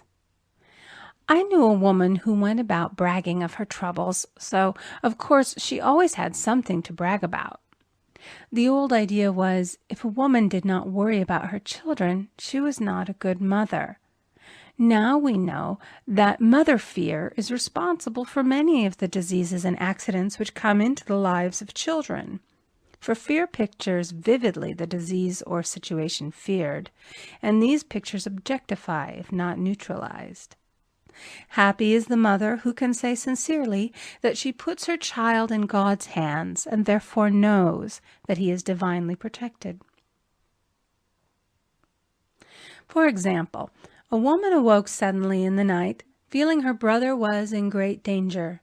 Instead of giving in to her fears, she commenced making statements of truth, saying, "Man is a perfect idea in divine mind and is always in his right place. Therefore, my brother is in his right place and is divinely protected." The next day, she found that her brother had been in close proximity to an explosion in a mine, but had miraculously escaped. So man is his brother's keeper in thought, and every man should know that the thing he loves dwells in the secret place of the Most High and abides under the shadow of the Almighty. "There shall no evil befall thee, neither shall any plague come nigh thy dwelling. Perfect love casteth out fear. He that feareth is not made perfect in love.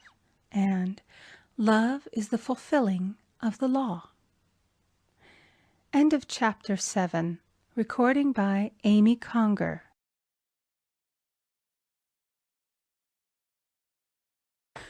Chapter 8, Intuition or Guidance. In all thy ways acknowledge him, and he shall direct thy paths. There is nothing too great of accomplishment for the man who knows the power of his word, and who follows his intuitive leads. By the word he starts in action unseen forces, and can rebuild his body or remold his affairs. It is, therefore, of the utmost importance to choose the right words, and the student carefully selects the affirmation he wishes to catapult into the invisible. He knows that God is his supply, and that there is a supply for every demand, and that his spoken word releases this supply. Ask, and ye shall receive. Man must make the first move. Draw nigh to God, and he will draw nigh to you. I have often been asked just how to make a demonstration. I reply, speak the word, and then do not do anything until you get a definite lead. Demand the lead, saying, Infinite Spirit, reveal to me the way. Let me know if there's anything for me to do. The answer will come through intuition, or hunch, a chance remark from someone, or a passage in a book, etc., etc. The answers are sometimes quite startling in their exactness. For example, a woman desired a large sum of money. She spoke the words, Infinite Spirit, open the way for my immediate supply. Let all that is mine by divine right now reach me in great avalanches of abundance. Then she added, give me a definite lead. Let me know if there is anything for me to do. The thought came quickly. Give a certain friend, who had helped her spiritually, $100. She told her friend, who said, wait and get another lead before giving it. So she waited, and that day met a woman who said to her, I gave someone $1 today.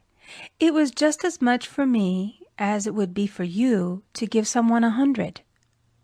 This was indeed an unmistakable lead, so she knew she was right in giving the $100. It was a gift which proved a great investment, for shortly after that, a large sum of money came to her in a remarkable way. Giving opens the way for receiving. In order to create activity in finances, one should give. Tithing, or giving 1/10 of one's income, is an old Jewish custom and is sure to bring increase. Many of the richest men in the country have been tithers and have never known it to fail as an investment.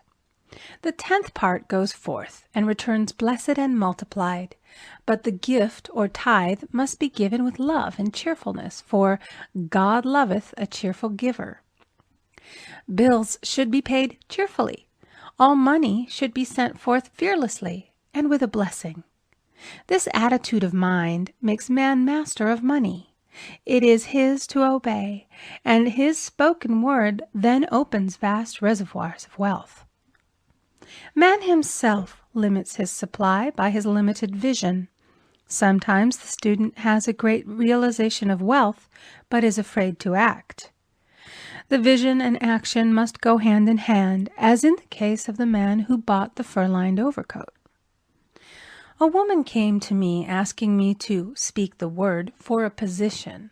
So I demanded, Infinite Spirit, open the way for this woman's right position. Never ask for just a position. Ask for the right position, the place already planned in divine mind, as it is the only one that will give satisfaction. I then gave thanks that she had already received, and that it would manifest quickly. Very soon she had 3 positions offered her, 2 in New York and 1 in Palm Beach, and she did not know which one to choose. I said, ask for a definite lead. The time was almost up and was still undecided when one day she telephoned. When I woke up this morning, I could smell Palm Beach. She had been there before and knew its balmy fragrance. I replied, well, if you can smell Palm Beach from here, It's certainly your lead." She accepted the position, and it proved a great success. Often one's lead comes at an unexpected time. One day I was walking down the street when suddenly I felt a strong urge to go to a certain bakery a block or two away. The reasoning mind resisted, arguing, "There's nothing there that you want." However, I had learned not to reason, so I went to the bakery, looked at everything, and there was certainly nothing there that I wanted. But coming out, I encountered a woman I had thought of often and who was in great need of the help which I could give her. So often, one goes for one thing and finds another. Intuition is a spiritual faculty and does not explain, but simply points the way. A person often receives a lead during a treatment. The idea that comes may seem quite irrelevant, but some of God's leadings are mysterious. In the class one day, I was treating that each individual would receive a definite lead. A woman came to me afterwards and said, "While you were treating, I got the hunch to take my furniture out of storage and get an apartment." The woman had come to be treated for health. I told her I knew in getting a home of her own, her health would improve. And I added, "I believe your trouble, which is a congestion, has come from having things stored away. Congestion of things causes congestion in the body. You have violated the law of use, and your body is paying the penalty." So I gave thanks that divine order was established in her mind, body, and affairs. People little dream of how their affairs react on the body. There is a mental correspondence for every disease. A person might receive instantaneous healing through the realization of his body being a perfect idea in divine mind, and therefore whole and perfect, but if he continues his destructive thinking, hoarding, hating, fearing, condemning, the disease will return. Jesus Christ knew that all sickness came from sin, but admonished the leper after the healing to go and sin no more, lest a worse thing come upon him. So man's soul, or subconscious mind, must be washed whiter than snow for permanent healing. And the metaphysician is always delving deep for the correspondence. Jesus Christ said, "Condemn not, lest ye also be condemned. Judge not, lest ye be judged." Many people have attracted disease and unhappiness through the condemnation of others. What man condemns in others, he attracts to himself. For example, a friend came to me in anger and distress because her husband had deserted her for another woman. She condemned the other woman and said continually, "She knew he was a married man. She had no right to accept his attentions." I replied, "Stop condemning the woman. Bless her and be through with the situation. Otherwise, you are attracting the same thing to yourself." She was deaf to my words, and a year or two later became deeply interested in a married man herself. Man picks up a live wire whenever he criticizes or condemns and may expect a shock. Indecision is a stumbling block in many a pathway. In order to overcome it, make the statement repeatedly, "I am always under direct inspiration. I make right decisions quickly." These words impress the subconscious, and soon one finds himself awake and alert, making his right moves without hesitation. I have found it destructive to look to the psychic plane for guidance, as it is the plane of many minds and not the one mind. As man opens his mind to subjectivity, he becomes a target for destructive forces. The psychic plane is the result of man's mortal thought and is on the plane of opposites. He may receive either good or bad messages. The science of numbers and the reading of horoscopes keep man down the mental or mortal plane, for they deal only with the karmic path. I know of a man who should have been dead years ago according to his horoscope, but he is alive and a leader of one of the biggest movements in this country for the uplift of humanity. It takes a very strong mind to neutralize a prophecy of evil. The student should declare, "Every false prophecy shall come to naught. Every plan my Father in heaven has not planned shall be dissolved and dissipated. The divine idea now comes to pass." However, if any good message has ever been given one, of coming happiness or wealth, harbor and expect it, and it will manifest sooner or later through the law of expectancy. Man's will should be used to back the universal will. I will that the will of God be done. It is God's will to give every man every righteous desire of his heart, and man's will should be used to hold the perfect vision, without wavering. The prodigal son said, "I will arise and go to my father." It is indeed often an effort of the will to leave the husks and swine of mortal thinking. It is so much easier for the average person to have fear than faith. So faith is an effort of the will. As man becomes spiritually awakened, he recognizes that any external inharmony is the correspondence of mental inharmony. If he stumbles or falls, he may know he is stumbling or falling in consciousness. One day a student was walking along the street, condemning someone in her thoughts. She was saying mentally, "That woman is the most disagreeable woman on earth," when suddenly 3 Boy Scouts rushed around the corner and almost knocked her over. She did not condemn the Boy Scouts, but immediately called on the law of forgiveness and saluted the divinity in the woman. Wisdom's ways are ways of pleasantness, and all her paths are peace. When one has made his demands upon the universal, he must be ready for surprises. Everything may seem to be going wrong, when in reality it is going right. For example, a woman was told that there was no loss in divine mind. Therefore, she could not lose anything which belonged to her. Anything lost would be returned, or she would receive its equivalent. Several years previously, she had lost $2,000.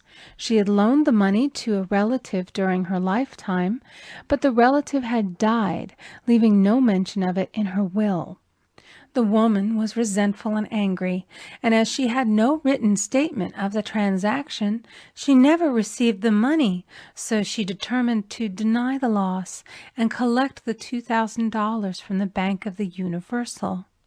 She had to begin by forgiving the woman, as resentment and unforgiveness closed the door of this wonderful bank. She made this statement, "I deny loss. There is no loss in divine mind. Therefore, I cannot lose the $2,000 which belong to me by divine right. As one door shuts, another opens." She was living in an apartment house which was for sale, and in the lease was a clause stating that if the house was sold, the tenants would be required to move out within 90 days. Suddenly, the landlord broke the leases and raised the rent. Again, injustice was on her pathway, but this time she was undisturbed. She blessed the landlord and said, "As the rent has been raised, it means that I'll be that much richer, for God is my supply." The new leases were made out for the advanced rent, but by some divine mistake, the 90-day clause had been forgotten. Soon after, the landlord had an opportunity to sell the house. On account of the mistake in the new leases, the tenants held possession for another year. The agent offered each tenant $200 if he would vacate. Several families moved. 3 remained, including the woman.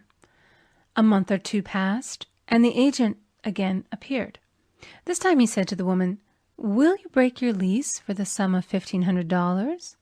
It flashed upon her, here comes the $2,000. She remembered having said to friends in the house, "We will all act together if anything more is said about leaving." So her lead was to consult her friends. These friends said, "Well, if they have offered you $1,500, they will certainly give $2,000. So she received a check for $2,000 for giving up the apartment. It was certainly a remarkable working of the law, and the apparent injustice was merely an opening for the way for her demonstration. It proved that there is no loss, and when man takes his spiritual stand, he collects all that is his from this great reservoir of good. I will restore to you the years the locusts have eaten. The locusts are the doubts, fears, resentments, and regrets of mortal thinking. These adverse thoughts alone rob man, for no man gives to himself but himself, and no man takes away from himself but himself. Man is here to prove God and to bear witness to the truth. And he can only prove God by bringing plenty out of lack and justice out of injustice. "Prove me now herewith, saith the Lord of hosts, if I will not open you the windows of heaven and pour out a blessing, that there shall be not room enough to receive it." End of chapter 8. Recording by Amy Conger.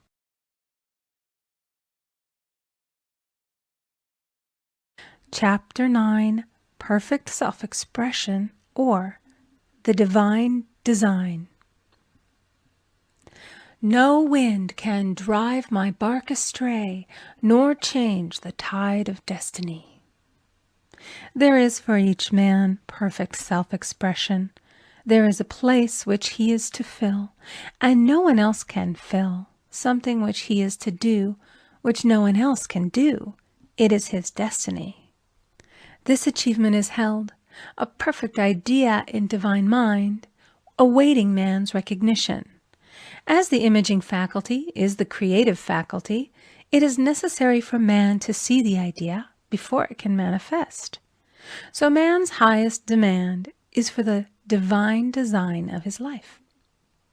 He may not have the faintest conception of what it is, for there is possibly some marvelous talent hidden deep within him. His demand should be, "Infinite Spirit, open the way for the divine design of my life to manifest. Let the genius within me now be released. Let me see clearly the perfect plan." The perfect plan includes health, wealth, love, and perfect self-expression. This is the square of life, which brings perfect happiness. When one has made this demand, he may find great changes taking place in his life, for nearly every man has wandered far from the divine design. I know in one woman's case it was as though a cyclone had struck her affairs, but readjustments came quickly, and new and wonderful conditions took the place of old ones. Perfect self-expression will never be labor, but of such absorbing interest that it will seem almost like play. The student knows also, as man comes into the world financed by God, the supply needed for his perfect self-expression will be at hand. Many a genius has struggled for years with the problem of supply, when his spoken word and faith would have released quickly the necessary funds. For example, after the class one day, a man came to me and handed me a cent. He said, "I have just 7 cents in the world, and I'm going to give you 1, for I have faith in the power of your spoken word. I want you to speak the word for my perfect self-expression and prosperity." I spoke the word and did not see him again until a year later. He came in one day, successful and happy, with a roll of yellow bills in a pocket. He said, "Immediately after you spoke the word, I had a position offered me in a distant city, and am now demonstrating health, happiness, and supply." A woman's self-expression may be in becoming a perfect wife, a perfect mother, a perfect homemaker, and not necessarily in having a public career. Demand definite leads, and the way will be made easy and successful. One should not visualize or force a mental picture. When he demands the divine design to come into his conscious mind, he will receive flashes of inspiration and begin to see himself making some great accomplishment. This is the picture or idea he must hold without wavering. The thing man seeks is seeking him. The telephone was seeking Bell. Parents should never force careers and professions upon their children. With a knowledge of spiritual truth, the divine plan could be spoken for early in childhood or prenatally. A prenatal treatment should be, let the God in this child have perfect self-expression. Let the divine design of his mind, body, and affairs be made manifest throughout his life, throughout eternity. God's will be done, not man's. God's pattern, not man's pattern, is the command we find running through all the scriptures, and the Bible is a book dealing with the science of the mind. It is a book telling man how to release his soul or subconscious mind from bondage. The battles described are pictures of man waging war against mortal thoughts. A man's foes shall be they of his own household. Every man is Jehoshaphat, and every man is David, who slays Goliath, mortal thinking, with the little white stone, faith. So man must be careful that he is not the wicked and slothful servant who buried his talent. There is a terrible penalty to be paid for not using one's ability. Often, fear stands between man and his perfect self-expression. Stage fright has hampered many a genius. This may be overcome by the spoken word or treatment. The individual then loses all self-consciousness and feels simply that he is a channel for infinite intelligence to express itself through. He is under direct inspiration, fearless and confident, for he feels that it is the Father within who does the work. A young boy came often to my class with his mother. He asked me to speak the word for his coming examinations at school. I told him to make the statement, I am one with infinite intelligence. I know everything I should know on this subject. He had an excellent knowledge of history, but was not sure of his arithmetic. I saw him afterwards, and he said, I spoke the word for my arithmetic and passed with the highest honors, but I thought I could depend upon myself for history and got a very poor mark. Man often receives a setback when he is too sure of himself, which means he is trusting to his personality and not the Father within. Another of my students gave me an example of this. She took an extended trip abroad one summer, visiting many countries where she was ignorant of the languages. She was calling for guidance and protection every minute, and her affairs went smoothly and miraculously. Her luggage was never delayed nor lost. Accommodations were always ready for her at the best hotels, and she had perfect service wherever she went. She returned to New York. Knowing the language, she felt God was no longer necessary, so looked after her affairs in an ordinary manner. Everything went wrong. Her trunks delayed, amid inharmony and confusion. The student must form the habit of practicing the presence of God every minute. In all thy ways acknowledge him. Nothing is too small or too great. Sometimes an insignificant incident may be the turning point in a man's life. Robert Fulton, watching some boiling water simmering in a tea kettle, saw a steamboat. I have seen a student often keep back his demonstration through resistance or pointing the way. He pins his faith to one channel only and dictates just the way he desires the manifestation to come, which brings things to a standstill. My way, not your way, is the command of infinite intelligence. Like all power, be it steam or electricity, it must have a non-resistant engine or instrument to work through, and man is that engine or instrument. Over and over again, man is told to stand still. O Judah, fear not, but tomorrow go out against them, for the Lord will be with you. You shall not need to fight this battle. Set yourselves, stand ye still, and see the salvation of the Lord with you. We see this in the incidents of the $2,000 coming to the woman through the landlord when she became non-resistant and undisturbed, and the woman who won the man's love after all suffering had ceased. The student's goal is poise. Poise is power, for it gives God power a chance to rush through man, to will and to do its good pleasure. Poised, he thinks clearly and makes right decisions quickly. He never misses a trick. Anger blurs the visions, poisons the blood, is the root of many diseases, and causes wrong decision, leading to failure. It has been named one of the worst sins, as its reaction is so harmful. The student learns that in metaphysics, sin has a much broader meaning than in the old teaching. Whatsoever is not of faith is sin. He finds that fear and worry are deadly sins. They are inverted faith, and through distorted mental pictures bring to pass the thing he fears. His work is to drive out these enemies from the subconscious mind. When man is fearless, he is finished. Maeterlinck says that man is God afraid.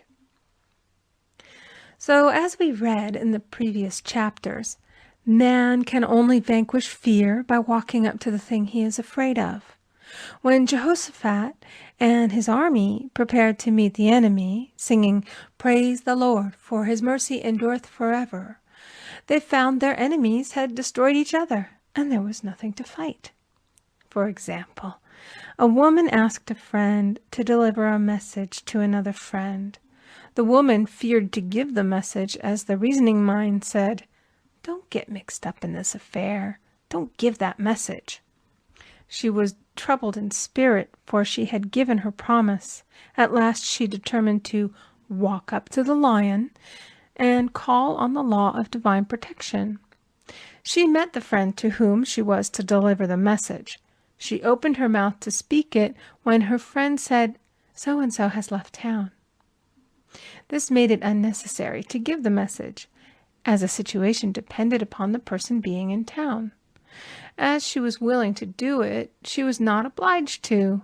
As she did not fear, the situation vanished. The student often delays his demonstration through a belief in incompletion. He should make this statement: "In divine mind, there is only completion. Therefore, my demonstration is completed. My perfect word, my perfect home, my perfect health." Whatever he demands are perfect ideas registered in divine mind and must manifest under grace in a perfect way. He gives thanks he has already received on the invisible and makes active preparation for receiving on the visible. One of my students was in need of a financial demonstration. She came to me and asked why it was not completed. I replied, "Perhaps you are in the habit of leaving things unfinished, and the subconscious has gotten into the habit of not completing. As the without, so the within." She said, "You are right. I often begin things and never finish them. I'll go home and finish something I commenced weeks ago, and I know it will be symbolic of my demonstration." So she sewed assiduously, and the article was soon completed. Shortly thereafter, the money came in a most curious manner. Her husband was paid his salary twice that month. He told the people of their mistake, and they sent word to keep it. When man asks, believing, he must receive, for God creates his own channels. I have been sometimes asked, suppose one has several talents, How is he to know which one to choose? Demand to be shown definitely. Say, Infinite Spirit, give me a definite lead. Reveal to me my perfect self-expression. Show which talent I am to make use of now. I have known people to suddenly enter a new line of work and be fully equipped with little to no training, so make the statement, I am fully equipped for the divine plan of my life, and be fearless in grasping opportunities. Some people are cheerful givers, but bad receivers. They refuse gifts through pride or some negative reason, thereby blocking their channels, and invariably find themselves eventually with little or nothing. For example, a woman who had given away a great deal of money had a gift offered her of several $1,000s. She refused to take it, saying she did not need it. Shortly thereafter, her finances were tied up, and she found herself in debt for that amount. Man should receive gracefully the bread returning to him upon the water. Freely ye have given, freely ye shall receive. There is always the perfect balance of giving and receiving, and though man should give without thinking of returns, he violates law if he does not accept the returns which come to him, for all gifts are from God, man being merely the channel. A thought of lack should never be held over the giver.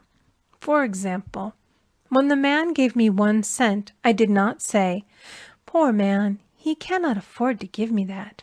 I saw him rich and prosperous with his supply pouring in. It was this thought which brought it. If one has been a bad receiver, he must become a good one, and take even a postage stamp if it is given him, and open up his channels for receiving. The Lord loveth a cheerful receiver as well as a cheerful giver. I have often been asked why one man is born rich and healthy and another poor and sick. Where there is an effect, there is always a cause. There is no such thing as chance. This question is answered through the law of reincarnation. Man goes through many births and deaths until he knows the truth which sets him free. He is drawn back to the earth plane through unsatisfied desire, to pay his karmic debts or to fulfill his destiny. The man born rich and healthy has had pictures in his subconscious mind, in his past life, of health and riches, and the poor and sick man of disease and poverty. Man manifests, on any plane, the sum total of his subconscious beliefs. However, birth and death are man-made laws, for the wages of sin is death. The Adamic fall in consciousness through the belief in 2 powers. The real man, spiritual man, is birthless and deathless. He was never born and has never died. As he was in the beginning, he is now and shall ever be. So through the truth, man is set free from the law of karma, sin, and death, and manifests the man made in his image and likeness. Man's freedom comes through fulfilling his destiny, bringing into manifestation the divine design of his life. His Lord will say unto him, "Well done, thou good and faithful servant. Thou hast been faithful over a few things. I will make thee ruler over many things," death itself. "Enter thou into the joy of thy Lord, eternal life."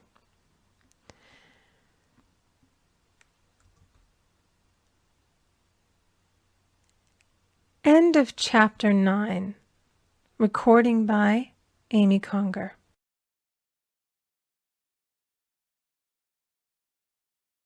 Chapter 10. Denials and Affirmations. Thou shalt also decree a thing, and it shall be established unto thee. All the good that is to be made manifest in man's life is already an accomplished fact in divine mind, and is released through man's recognition or spoken word. So he must be careful to decree that only the divine idea be made manifest, for often he decrees through his idle words failure or misfortune. It is therefore of the utmost importance to word one's demands correctly, as stated in a previous chapter. If one desires a home, friend, position, or any other good thing, make the demand for the divine selection. For example, Infinite Spirit, open the way for my right home, my right friend, my right position. I give thanks that it now manifests under grace in a perfect way. The latter part of this statement is most important. For example, I knew a woman who demanded $1,000. Her daughter was injured, and they received $1,000 indemnity, so it did not come in a perfect way. The demand should have been worded in this way: Infinite Spirit, I give thanks that the $1,000, which is mine by divine right, is now released and reaches me under grace in a perfect way. As one grows in a financial consciousness, he should demand that the enormous sums of money which are his by divine right reach him under grace in perfect ways. It is impossible for man to release more than he thinks is possible, for one is bound by the limited expectancies of the subconscious. He must enlarge his expectancies in order to receive in a larger way. Man so often limits himself in his demands. For example, a student made the demands for $600 by a certain date. He did receive it, but heard afterwards that he came very near receiving $1,000, but he was given just $600 as a result of his spoken word. They limited the Holy One of Israel. Wealth is a matter of consciousness. The French have a legend giving an example of this. A poor man was walking along a road when he met a traveler, who stopped him and said, "My good friend, I see that you are poor. Take this gold nugget, sell it, and you will be rich all your days." The man was overjoyed at his good fortune and took the nugget home. He immediately found work and became so prosperous that he did not sell the nugget. Years passed, and he became a very rich man. One day he met a poor man on the road. He stopped him and said, "My good friend, I will give you this gold nugget, which, if you sell, will make you rich for life." The mendicant took the nugget, had it valued, and found it was only brass. So we see, the first man became rich through feeling rich, thinking the nugget was gold. Every man has within him a gold nugget. It is his consciousness of gold, of opulence, which brings riches into his life. In making his demands, man begins at his journey's end. That is, he declares he has already received. "Before ye call, I shall answer." Continually affirming establishes the belief in the subconscious. It would not be necessary to make an affirmation more than once if one had perfect faith. One should not plead or supplicate, but give thanks repeatedly that he has received. The desert shall rejoice and blossom as the rose. This rejoicing, which is yet in the desert state of consciousness, opens the way for release. The Lord's Prayer is in the form of command and demand. "Give us this day our daily bread, and forgive us our debts as we forgive our debtors," and ends in praise. "For thine is the kingdom and the power and the glory forever. Amen. Concerning the works of my hands, command ye me." So prayer is command and demand, praise and thanksgiving. The student's work is in making himself believe that with God all things are possible. This is easy enough to state in the abstract, but a little more difficult when confronted with a problem. For example, it was necessary for a woman to demonstrate a large sum of money within a stated time. She knew she must do something to get a realization, for realization is manifestation, and she demanded a lead. She was walking through a department store when she saw a very beautiful pink enamel paper cutter. She felt the pull towards it. the thought came, I haven't a paper cutter good enough to open letters containing large checks. So she bought the paper cutter, which the reasoning mind would have called an extravagance. When she held it in her hand, she had a flash of a picture of herself opening an envelope containing a large check, and within a few weeks she received the money. The pink paper cutter was her bridge of active faith. Many stories are told of the power of the subconscious when directed in faith. For example, a man was spending the night in a farmhouse. The windows of the room had been nailed down, and in the middle of the night he felt suffocated and made his way in the dark to the window. He could not open it, so he smashed the pane with his fist, drew in draughts of fine fresh air, and had a wonderful night's sleep. The next morning he found he had smashed the glass of a bookcase, and the window had remained closed during the whole night. He had supplied himself with oxygen simply by his thought of oxygen. When a student starts out to demonstrate, he should never turn back. Let not that man who wavers think that he shall receive anything of the Lord. A student once made this wonderful statement. When I ask the Father for anything, I put my foot down and I say, Father, I'll take nothing less than I've asked for, but more. So man should never compromise. Having done all, stand. This is sometimes the most difficult time of demonstrating. The temptation comes to give up, to turn back, to compromise. He also serves who only stands and waits.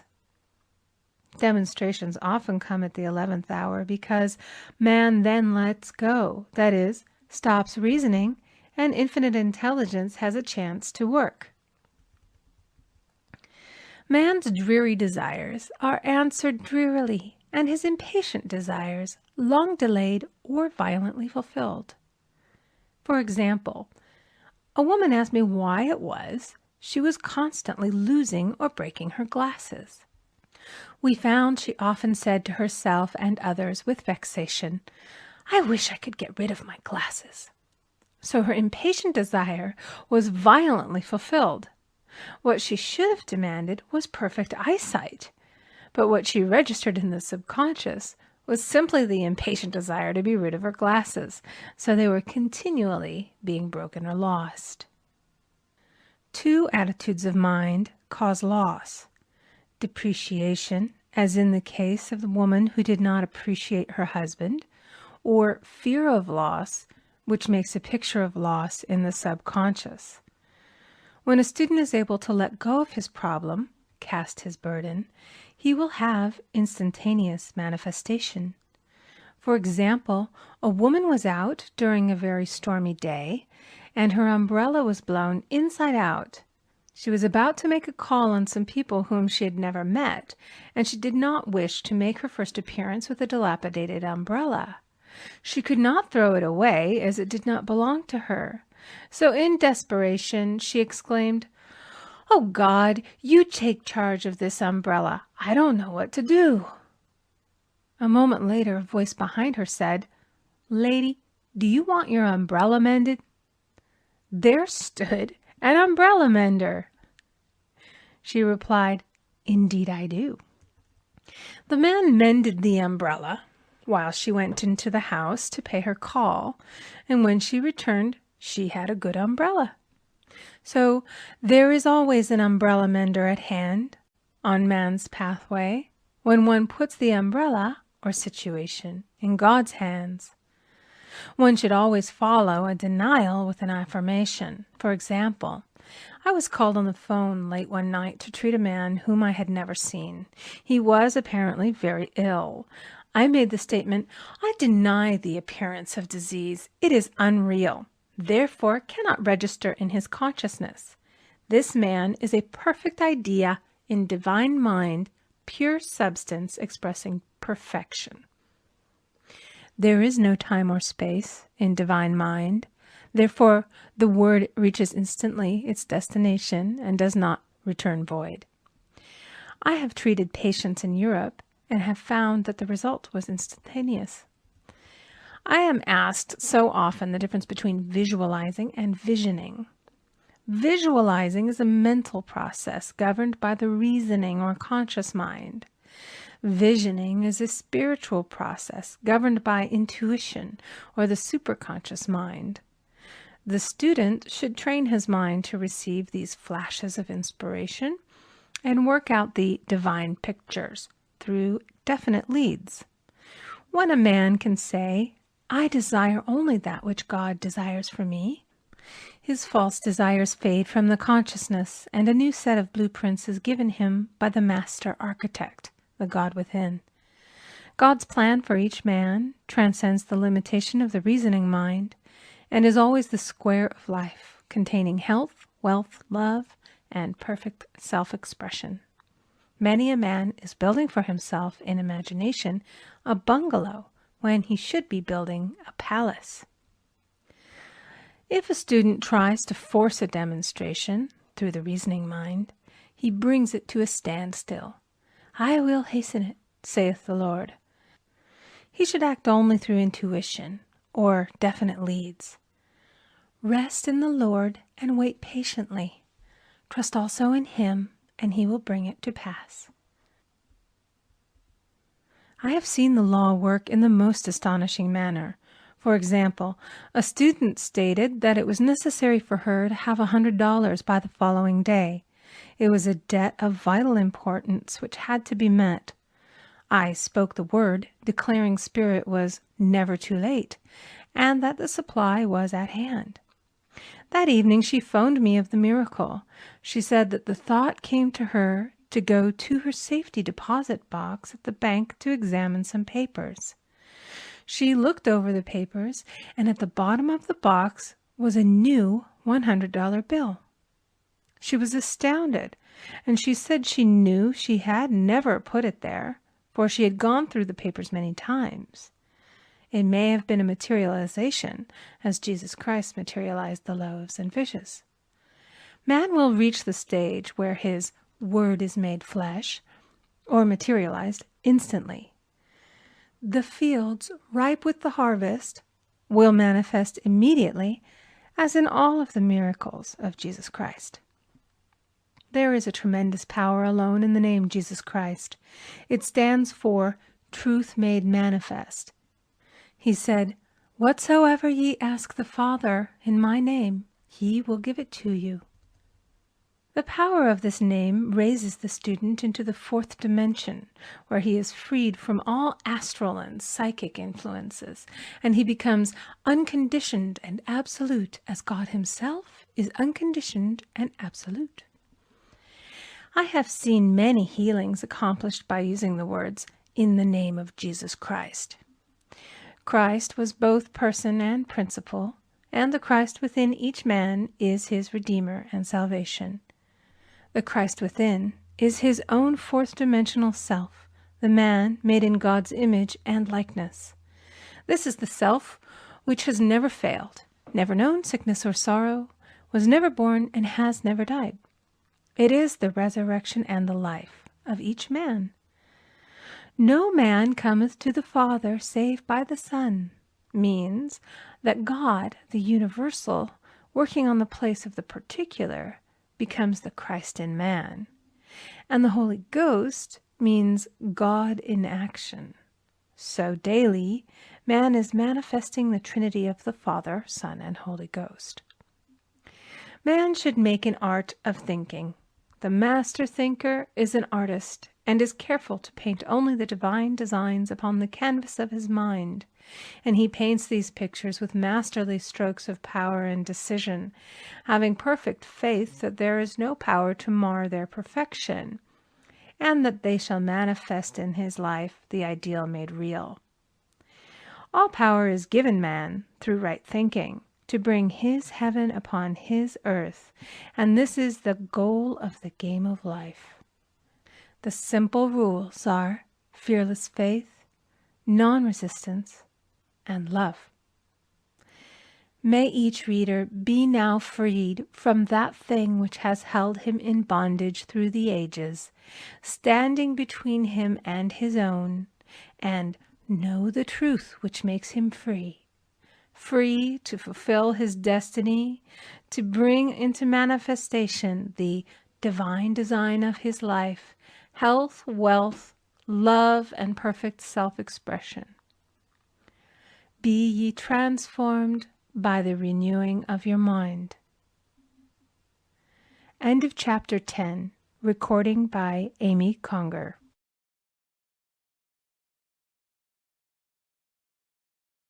Chapter 11. Denials and Affirmations. For prosperity. God is my unfailing supply, and large sums of money come to me quickly, under grace, in perfect ways. For right conditions. Every plan my Father in heaven has not planned shall be dissolved and dissipated, and the divine idea now comes to pass. For right conditions. Only that which is true of God is true of me, for I and the Father are one. For faith.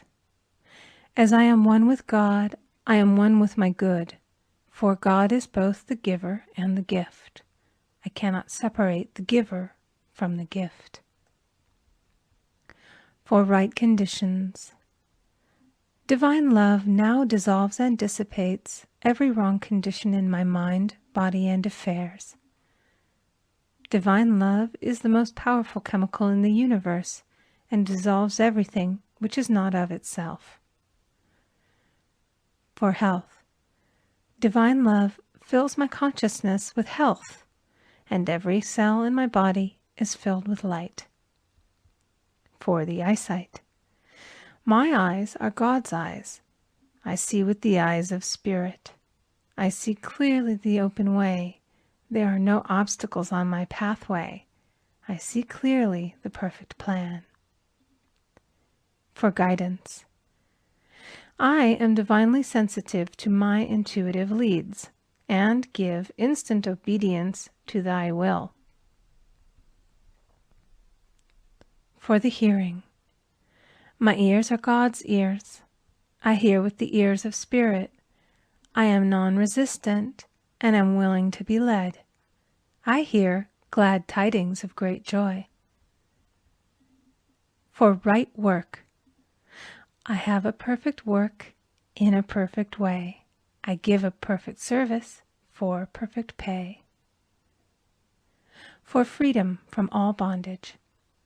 I cast this burden on the Christ within, and I go free. End of chapter 11. Recording by Amy Conger.